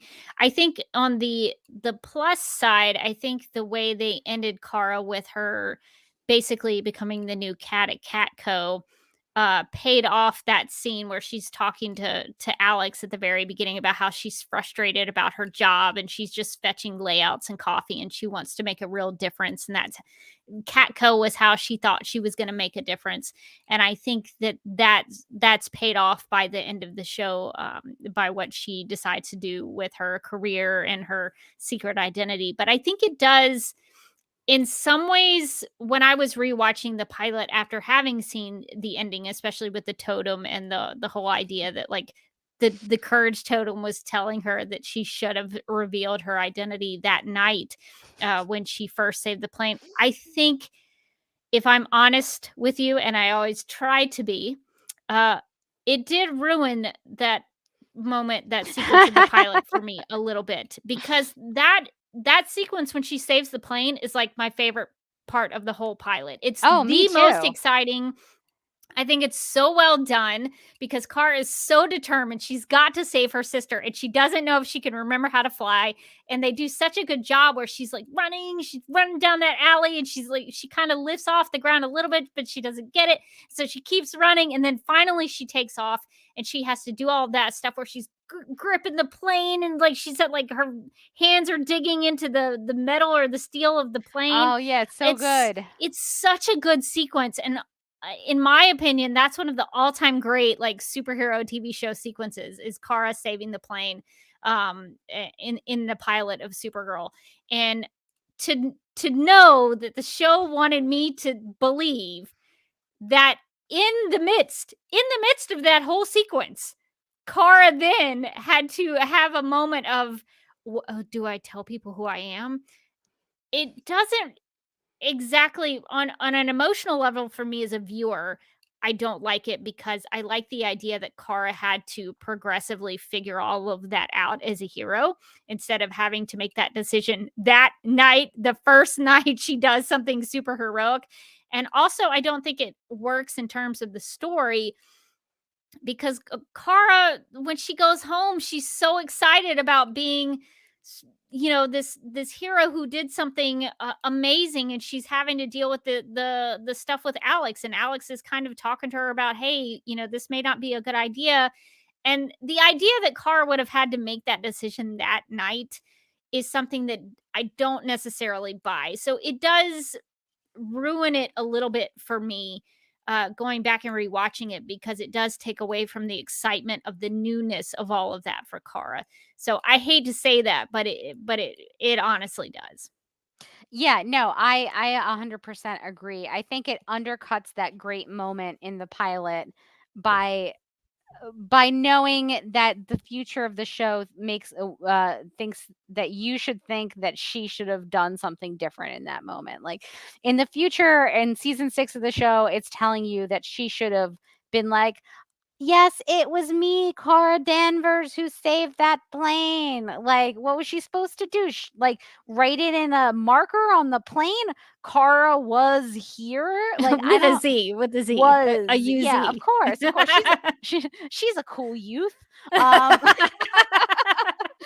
yeah, no, I agree 100%. They undercut arguably the best moment maybe of the whole show, but certainly of the pilot by saying, well, really, I'm going to backseat drive for a second. You should have done this. It's like, get out of here. Get out of here. I think that moment was perfect as is. I think the idea that she should have just like told everybody right then and there like what her name was before she even figured out a superhero identity or like started being a superhero could have maybe even undercut her being able to be a superhero at all. So I think that's just crazy. And remind me about season 6 with the Courage Totem because I think I've repressed a little bit of it since season 6 ended. But didn't they have a scene where like Kara was faced with this like guy in the alley that like maybe she should have told him that she was Supergirl? It's like, what? Why this random guy in an alley? Why would she need to tell this guy that she? By the way, I saved that plane over Otto Bender Bridge. That was me. Did you see that plane? That was me. I just want you to know. Random guy who's never gonna play a significant part. I know. In this It feels like the totem was like, you don't hype yourself up enough. The totem was like, Kara, I love you, but do you love you? Maybe the totem just like had been reading like a lot of self-help books that day and was just like, you should acknowledge your own greatness. None of the totem stuff made any sense to me. So yeah, in hindsight, I wish that the totem stuff had kept its grubby little mitts off of season 1. Yeah. And certainly off of that great moment in the pilot because I don't want it. I don't want it. Yeah, I understand the temptation, and I think the decision to go back to the pilot and bring everything full circle, I think is a good one. But messing with that sequence is maybe not where they should have landed on that. I don't know that was the right choice, but I like the decision to try to circle back to the beginning. But yeah, it's tough to rewatch it now based on the Courage totem. Yeah. And that's why, you want to think things through before you decide to circle back around on your like mostly universally beloved pilot to like say to critique the actions of your main character 6 years later. Yeah, it's not the best. Let's see. In the chat, Lindsay says, I don't think she failed until she saved the guy from the mugging and wouldn't let him see her face. Yeah, I think that's kind of what I'm remembering. I just like, who cares? Who cares about that? I know that sounds callous, but like, who cares about that random guy with the mugging? Who cares? Who cares? And then CM Gutier 74 says in the pilot, Kat had told Kara that she needed to take credit for big things or else she will be left at the bottom. That aligns with the lesson of the Courage totem. That would have been a good thing. You had Kat back in the finale, so you could have brought that conversation full circle. That would maybe have been a better choice and would have been a better connection for Supergirl and Kara's progression.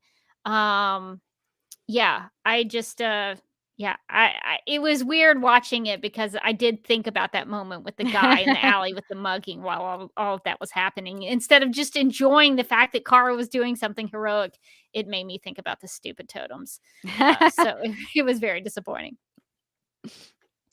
All right, so I guess just to wrap up our rewind of the pilot. So Morgan, do you think this pilot sets out, does a good job? Like, if you were gonna score it in a pilot pod, what are your thoughts? How did the pilot shake up for you? I think this is a really good pilot. I think it's fun to watch. It's not exposition heavy. It's not awkward and clunky. They've really established the characters pretty well straight off the bat. Like, you get a good idea of who people are and like what they're like without having some characters be like, "I'll win, you're so," without having a character tell another character what they're like all the time, so that like the audience knows, which is always a pilot thing that sometimes happens. I mean, there was a little bit of that. It's a pilot, so it's always going to happen, but I think that they really did establish all these characters really well, and they established the themes that would run through this season, and also some of the themes that would run through the entire show. I think the sister relationship between Alex and Kara was a big deal in season 1, but certainly was sometimes a big deal throughout the rest of the show.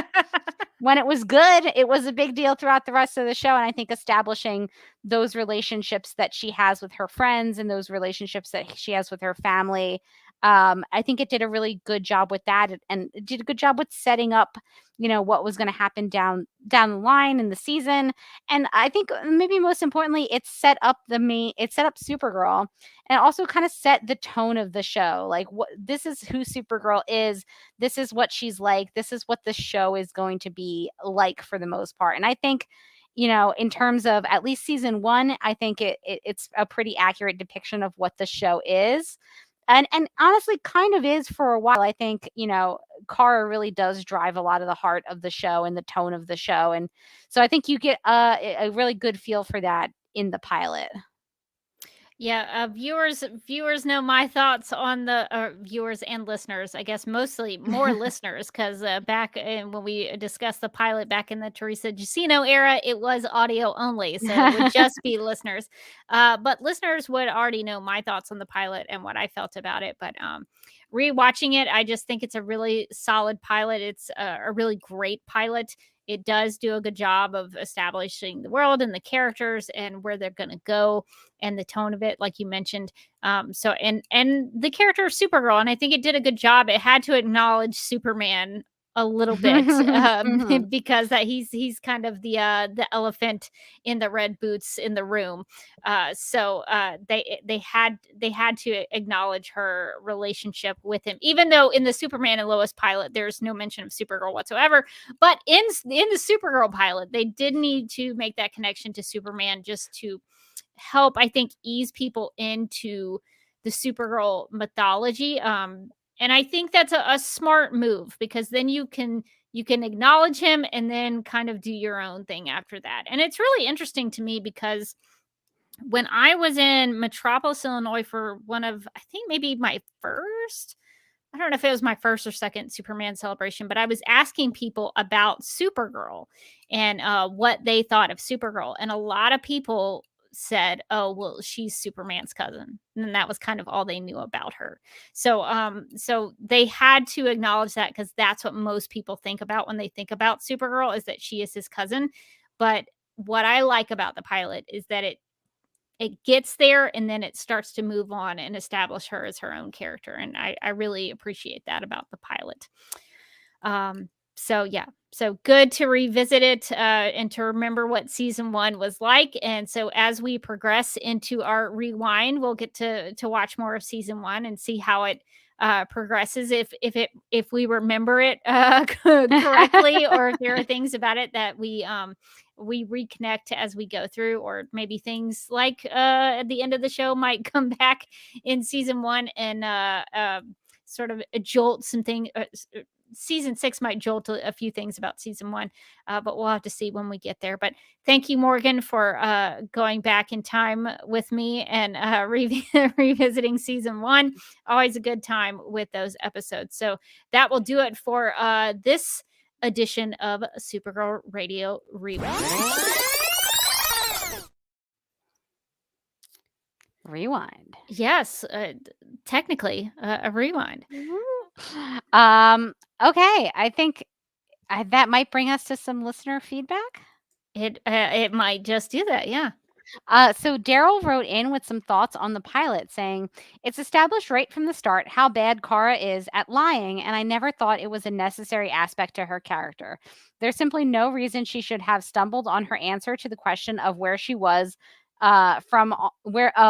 there's simply no reason she should have stumbled on her answer to the question of where she was from on her date with that guy. Did anyone else think Superman was kind of a jerk in the first season? I mean, he has the Fortress of Solitude, but he never told Kara about it. She had to find out from Alex when he was the one who should have told her about it. How often did he even visit her in Midvale? He's essentially trusting her development to a family of humans who, while they might have helped him with his powers, it's not like he was living under their roof. Alex even tells Kara in season 2 that he essentially abandoned her, and I can't disagree. Did Alex ever thank Kara for saving that plane she was in? Also, instead of just telling her the truth, Alex allows Kara to get shot out of the air with kryptonite darts. I know they're a big family with John now, but I never liked how he got away with that. At the end of the episode, when James and Kara are on the Catco roof, he says, "Don't you have to go up, up, and away?" It's at the beginning of the workday, and Kara goes flying around the city instead of heading back downstairs to her Catco job, which just sets up a major precedent for seasons to come about Kara not caring about her Catco work. The heat vision special effects were pretty good. When Alex says she was glad that Kara decided not to use her powers, I got the impression that it wasn't a decision that Kara made, but rather one that was made for her. How long did the DEO have the hologram of Allura? Would they have ever had Alex give it to Kara if different circumstances had happened? I found it disheartening how fast Astra ordered the death of Kara. Prison changes you. It's amazing how aliens were such a secret in season 1, but such a part of everyday life in season 2. A good pilot overall. Daryl mentions in his feedback the guy that Kara goes on the date with. Morgan, I wanted to know your thoughts about her date and how that goes south for her. What were your thoughts on that guy that she met up on that date? Like, I don't understand what that guy was there for, really. Like, she says 2 words to him, and he's like, "Ha, ha, ha, I've got to go." And it's like, what do you didn't even speak to this woman, and now you're leaving? Like, what part of that date made you leave? And he wants to get the hostess or the waitress's digits before he leaves. What a jerk. Yeah, she should have swiped the opposite way on that guy. What a jerk. I was like, I don't like you at all, sir. He was supposed to be very compatible with her. They talked about all the algorithms for love and everything. Those algorithms for love were not effective in her case with that dude. Yeah, it's amazing to me that somebody would go on a date with Melissa Benoist and ditch her. Like, I what? don't believe How does it. that happen? I don't care how many like little glasses they give Melissa Benoist. Like I don't buy it at all. I don't buy it either. Why would that guy leave a date with her? I don't understand it. It's not like she's. I don't know. I don't understand it. I feel like they could have set that up for her to like say something awkward or there to be like a weird moment and then he like tries to skedaddle. But as it was, he's like, "So where are you from?" She's like, "Haha, what do you mean?" And then like 5 seconds later he's like, "All right, I got to go." What? Yeah, it would make more sense if she said something nerdy or something awkward and then he would decide to go. That I would have bought a little more. But as it is, I'm like, why did he just leave? I don't understand. What did you want from this interaction, sir? Cuz I don't understand. Yeah, it is so strange to me that he just up and leaves. But yeah, so I've always thought that guy was such a jerk. And it does highlight, I think it highlights two things. One, that she can it reinforces the idea that she can hear people from far away, like she did with Kat, because she does listen into his conversation and hears what a jerk he is. But it's also supposed to connect back to the James and Wynn of it all in the pilot, that Kara is looking for love, or maybe not look. Well, I guess she is looking for love. She did go willingly on a date with this guy. So it establishes that Kara is somebody who's open to a relationship and is wanting to pursue those things. So I guess they have to establish that in the pilot because they do kind of go with the James Wynn thing for a little while. So I guess that's why that's in there. And it gives her somewhere to be when she finds out about the plane. So it serves a lot of purposes. But boy, that guy is such a jerk. Well, thank you for that email, Daryl. And I guess, Morgan, would you like to, even though we didn't have snap judgments in season 1, we could still make some snap judgments about season 1 if you're into that. So let's make some snap judgments. In the game of snap judgments, each person is presented with 2 options, but must only choose one. First instincts are recommended and explanations are unnecessary. Okay, so our first snap judgment. Better Superman related gift. James's Pulitzer winning picture of Superman flying or Kal-El's baby blanket. I think I will choose Kal-El's baby blanket. At least it would be a unique gift that she could add to her collection as something that was the only thing of it. The picture of Superman James mentioned was a reprint, so she could just get that anywhere. It wasn't like the picture. It wasn't like he had the photo negative or something of it. It wasn't, a collector's item. It was just a reprint. He didn't mind giving it to her because who cares? He can get it. It wasn't the NFT of that photo. I would actually go with the photo just because I think it would be like a nice piece for my home. Like it would be like, it would look nice on like a nice gallery wall maybe, or like as a statement piece. I think I get the baby blanket and then I'm like, what do? I now have a baby blanket. Like I don't have a Kryptonian child to wrap it in. I don't know what to do with this. But I would imagine that it's like an indestructible blanket, because in some stories, Superman's cape is made from the indestructible baby blanket. So maybe you could use it, like, I don't know, to go camping or something. Like, I don't know. Yeah, I don't know what you use the blanket for. Like, what do you, I don't know. Maybe there's like a multi-purpose aspect to the baby blanket. It doesn't have to be just for babies. I'm sure That's fair.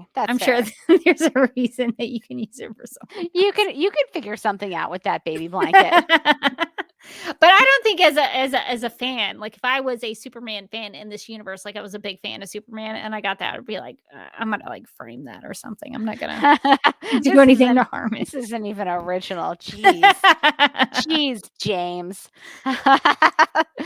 Okay, which fate is worse? Being reprimanded by Cat Grant for stinking up her private elevator, or being fired for suggesting Kat's branding of Supergirl isn't the right choice?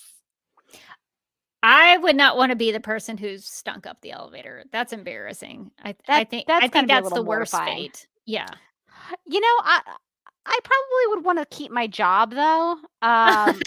So you would be okay with being the I'll person who stunk it up a little bit. I'll stink up the elevator a little bit. That's okay. It feels like cats maybe not that nice to people, and so maybe I become like a man of the people. Like maybe everybody's like Morgan, Morgan.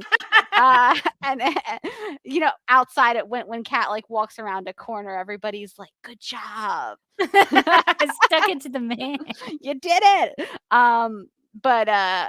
But I don't I don't think I want to get fired for for questioning Cat. So I'm gonna pick that as the worst fate. Yeah, maybe it would go away after a while. Maybe Yeah. Cat would move on to somebody else to be mean to. You'd probably get like a fun new nickname out of it that would be mortifying, but I think you could soldier on. Everybody at Catco has a mean nickname, so you probably Exactly. You're wouldn't just be alone. you're just one of many now. So I see we got some snap judgments in the chat. So I'm gonna pull them up. Tiana says, Snap, you are Supergirl's next door neighbor. When did you figure out Kara was Supergirl in season 1? Was it in season 1 when Alex was talking through the door from the hall? Or does it take until season 6 in that announcement at the end of the series to figure that out? Now you're her neighbor. How long does it take you? Well, I mean, I can buy that Alex was talking through the door to Kara. The thing about that whole situation is that Kara didn't need to go to the door. She could see her using the X-ray vision. But I can sort of buy that Alex would be talking to her through the door. That wouldn't seem suspicious to me. That wouldn't like throw you off a little, but Alex is maybe mentioning some things that might be super girlish through the door. No, I think I would be more suspicious if I was the neighbor and I saw Kara fly into her apartment through the window. That I would be more suspicious of. So I guess according to the snap, I would have to pick the season 6 announcement. I'd be like, oh my gosh, my neighbor is Supergirl. neighbor. Oh my God, that's so crazy. She's so generous with her sugar. I think I'm gonna go season 1 because I feel like I'm the kind of neighbor that if you're talking loudly out in the hallway, my ear is against the door and I'm just like, is it drama? Are you mad at each other? So I would have definitely found out right away, and then I would have been like, "This is amazing." But I would have kept the secret because I'm cool, you know. If you're doing that to Kara's apartment, you're hearing a lot of things. You're hearing too. You're probably like, "Oh, I wish she would like knock it off."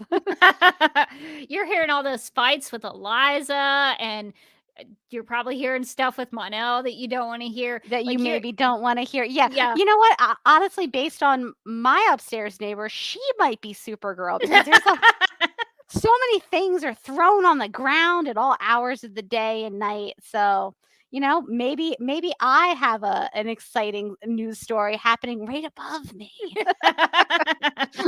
at like 1 a.m. in the morning when I'm trying to sleep. Okay. Tiana has a second one, which is you get to play your dream character on Supergirl. Are you one of Kara's past friends from high school or the villain from Kara's junior high days on Krypton? Ooh. No, I want to be best friends with Kara from high school. I want to be like a member of her Scooby gang because she and Kenny Lee were like a Scooby gang. Yeah. I feel like I want to be brought into those shenanigans. I think the Scooby Gang would be really fun to be a part of. But to be a Kryptonian middle school villain, my God, how cool would you be? I just imagine it as actually like her friend, like maybe they were frenemies and her friend was like, my parents are totally putting in a gazebo. I see your parents don't have a gazebo. Like that's what I imagine, like the Kryptonian, like it's all very under the surface. It's all like, oh, that's really cute what you have. It's so cute. I could never pull that off. So you're so brave. Like a lot of that. I feel like it would be my time to shine as a middle school villain. You're totally the first to go when Krypton implodes, though. Oh yeah, yeah. Kara just like throws me into into the void. Someone write that story. Because Kara would have had to deal with somebody like that because she would have been kind of that age before she left Krypton. She probably had those kinds of people in her life. That is a really interesting concept that I don't think anyone has really written stories about. So I think someone should. I would read that story of Kryptonian middle school bullies on Krypton. Although there is Supergirl Cosmic Adventures in the 8th grade, which is true, kind of there, but not exactly on Krypton. So that would have been good to see. Well, I think that's it for Snap Judgments. Yes? Yes, it is. Okay, well, thank you for making some Snap Judgments. No judgments on your Snap Judgments. Okay, well, that is going to do it for this episode of Supergirl Radio Rewind. So before we get out of here, though, we need to get to some Supergirl Radio and some DC TV podcast plugs. If you would like to contact Supergirl Radio, you can post a comment on our website at supergirlradio.com. You can email us at supergirlradio@gmail.com. If you'd like to leave us a voicemail, you can call us at 678-718-7252. You can like us on Facebook and follow us on Twitter and Instagram, all at Supergirl Radio. You can listen to us on Apple Podcasts, Stitcher, iHeartRadio, Google Podcasts, Radio Public, Podchaser, and Spotify, where we also have a Spotify playlist that includes music featured on and inspired by the CW's Supergirl TV series. We are listed on DC's fan page, which you can find at dccomics.com/DC-fans. If you like what we do, we encourage you to give us a rating and write us a review on Apple Podcasts. If you enjoy our Supergirl Radio live streams, make sure to subscribe to the DC TV Podcast YouTube channel and hit that notification bell to get notified when we go live and wired. DC TV Podcast also has a TeePublic store, so if you're in need of new DC TV related t-shirts, tank tops, sweatshirts, onesies, mugs, notebooks, pillows, or stickers, go to supergirlradio.com and click on the TeePublic store link at the top of the page. Supergirl Radio, Superman and Lois Radio, The Flash Podcast, and Legends of Tomorrow Podcast, Black Lightning Podcast, Batwoman Podcast 2, and Titans and Doom Patrol Podcast just for you. Justice League Dark Podcast, Green Lantern Podcast, Stargirl Podcast, Strange Adventures Podcast, and finally my favorite of the bunch, DC TV After Dark, where you're allowed to say fuck.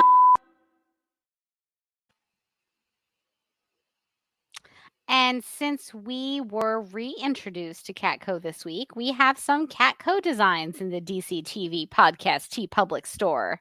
Yeah, we have a couple of different versions of a Catco Worldwide Media design, and we have a Keep Calm and Chop Chop design in there as well. So if you're a big Cat Grant fan, we've got some designs in the TeePublic store. We also have some new designs in the TeePublic store, but we'll talk about those next week when we do our next Supergirl Radio game night. So if you're interested in that, those designs are in the store now and they're on sale. So if you want to go take a little teaser look at those designs, you can go check those out now. But for this week, we're going to promote Cat Grant because she was such a delight to revisit in the pilot. So please go and check out our Cat Grant Catco designs. Well, we would also like to thank our legion of super sponsors for supporting Supergirl Radio through our Patreon. These people are Michael, Sam, Anne-Marie, Yvonne, Quinn, Nicola, Leslie, Abby Ermgard, Miriam, Nicole, Lizette, Faith, Brian, and Ethan. If you would like to become a Supergirl Radio Patreon, you can go to patreon.com/Supergirl Radio. We have 4 monthly levels that you can be a part of and support us through. So definitely check us out. And thank you for helping keep Supergirl Radio afloat with all of our fees and giving us a way to do some cool things for the community through what you do through the Patreon. So thank you for supporting us in that way. If you would like to follow me and keep up with me on the internet, you can do that through Vero, which is a social media platform that I prefer. If you join Vero and you follow me at Derby Kid on Vero, you would know that I started watching The Crown lately, and I'm Ooh. very addicted to it. I did not think that I would get as into it as I am, but I'm loving The Crown. It's a beautiful show, a very superbly acted and well written, and I'm obsessed with it now. I may have started watching it like 2 days ago, and I'm already almost finished through season 2. So Ooh. I'm very So into it. I got really into it like right after that Meghan Markle interview. I was like, let's put on The Crown. But we got to like season 2 and I kind of petered out. There was like a couple episodes that were like a little bit slower, and then I got a little bit behind, and then a ton of other TV came out. So I feel like I need to go back and watch The Crown because I really want to get to the Princess Diana season. Which Yeah, is I think 4. that's season 4, but I'm loving it. I've been loving the actress who plays Queen Elizabeth II. I think she is great, and I love her accent. I once heard a linguistics lecture talk about how the United States Southern accent is basically a slowed down version of the British accent. And so Oh. sometimes I can hear that when Queen Elizabeth speaks on The Crown. I'm like, that sounds like a Southern lady is saying that. Like, it's sometimes like that accent sort of comes through. And I don't know. So part of me connects through my Southern heritage, I guess, through The Crown, is that I can identify with. She just seems like a very wealthy Southern lady. The Queen is how I see her. But so it's very interesting. I just watched an episode where she met Billy Graham. I was like, oh, I did not know this was a thing that happened to her. So I'm learning a lot about British monarchy history through The Crown. I don't know if you've ever seen Wolf Hall.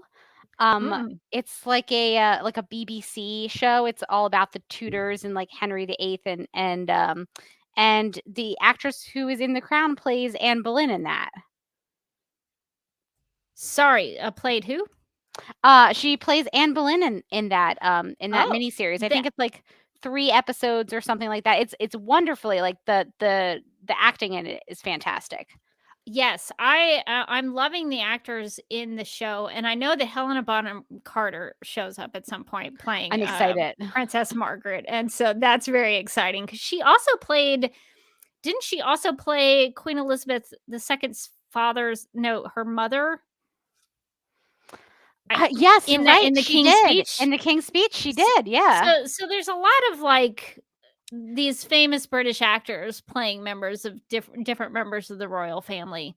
They just kind of play the different people among the family, and I find that very interesting. So I'm learning all about Princess Margaret as well. I find her story very fascinating. So I just want everybody to know that I'm watching The Crown. And I really like it. And you would know that if you followed me on Vero, because I post what I'm watching and kind of what I'm reading and listening to. So posting about that over there. You can also follow me on Instagram at The Derby Kid.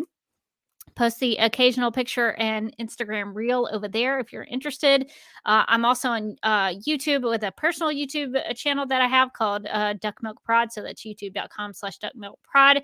I recently got back into my Batman v Superman Dawn of Justice critical reception reviews. I've unfortunately been very inconsistent with those lately because I've been out of town and I've had things going on Sunday afternoons that I can't make the live stream at 9 p.m. Eastern for. But the one I did this past week, I literally choked up during it. I was like, oh, I can't read anymore. So that I almost died doing this live stream on Sunday. So I'm glad I made it watch through. it for her. You have to make sure that I'm okay. This is why you have to show up to the live stream to make sure that I make it. These reviews are literally killing me. No, I'm just kidding. I'm being over melodramatic.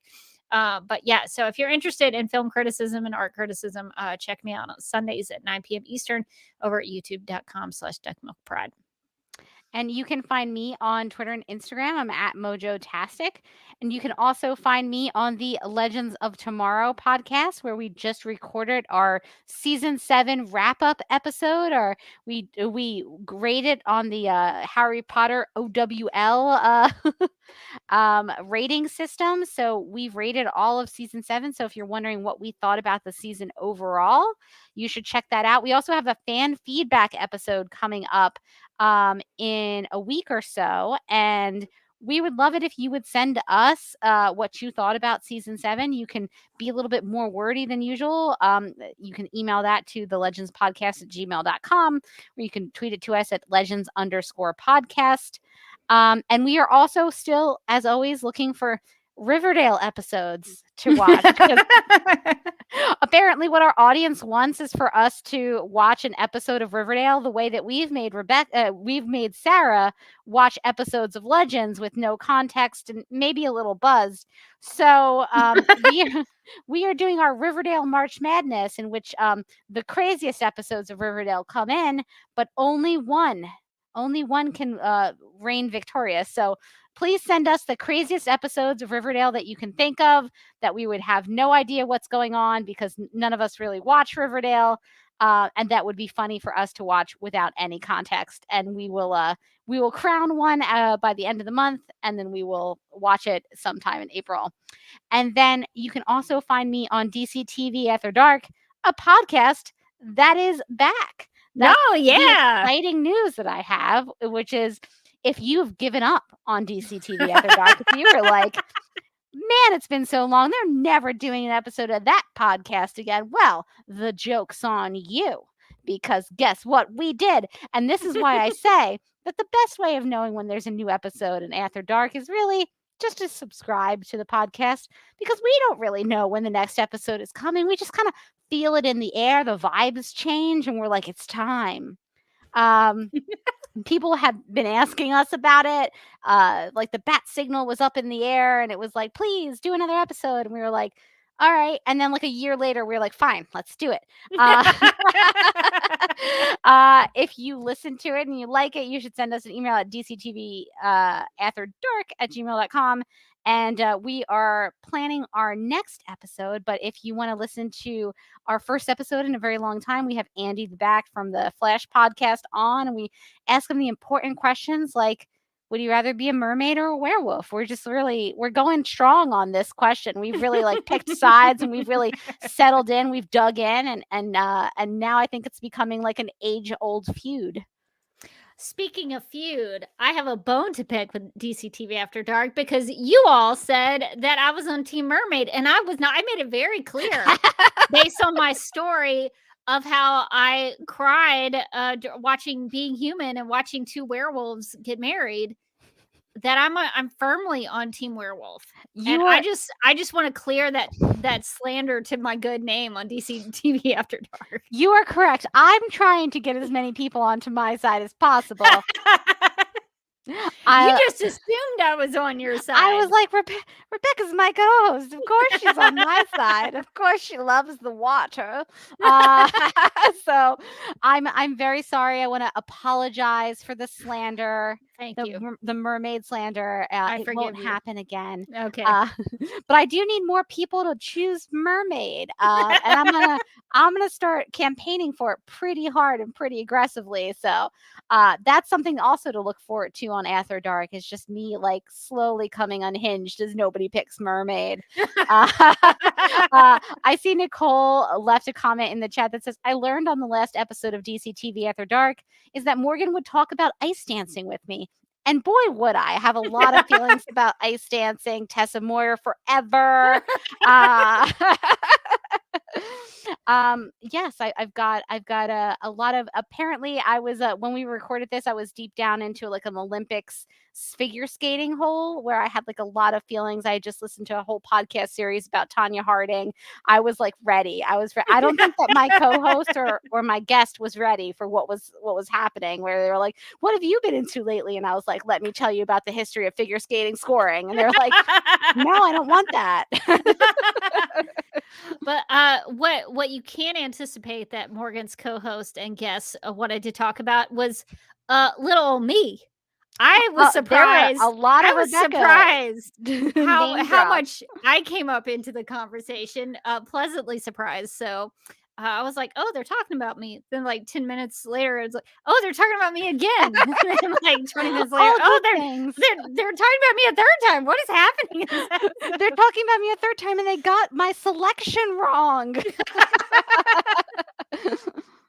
So I appreciate, I guess my ears were burning a little bit when I was listening to the DC TV After Dark. So I appreciate that I will occasionally come up in conversation. It makes me feel appreciated. So I thank you. Thank you for that over at DC TV After Dark.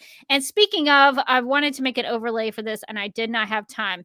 But we are Supergirl Radio is going to be live and wired on Monday, March 21st, I believe it is, at 9 p.m. Eastern.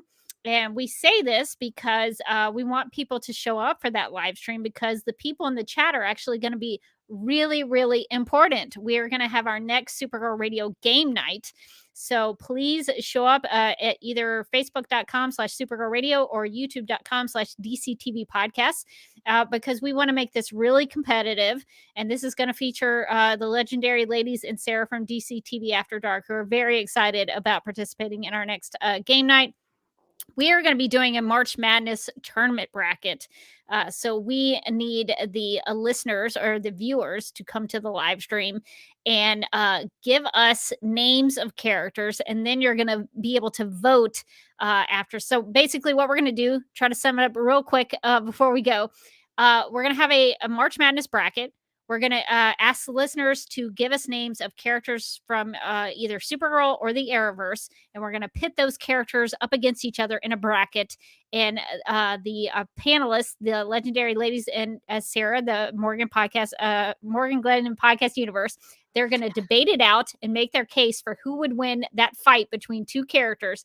And then the listeners are going, the viewers of the live stream are going to pick the winner based on the arguments put forth by the podcasters on the live stream. So viewers are going to be really, really important for the March Madness episode. And so since we're doing it on a different day than we usually do, we wanted to kind of just tease that out if you want to come and join us. So please come and hang out with us March 21st at 9 p.m. Eastern and enjoy the next game night. It's going to be fun. It's going to be a ton of fun. All right. Well, that is going to do it for this episode of Supergirl Radio. But until next time, I think I'm still Rebecca Johnson. That seems right. Yes, I can confirm I'm still Rebecca Johnson. And I'm still Morgan Glennon. And remember, besides fatty foods, there's nothing people love more than a hero.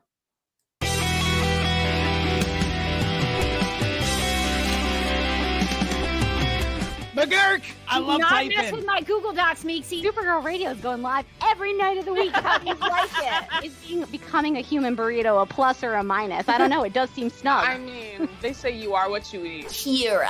I love that. So I do a podcast called Supergirl Radio, and one of our segments is Lena Luthor, Boardroom or Ballroom, because she looks like a boss in this coat.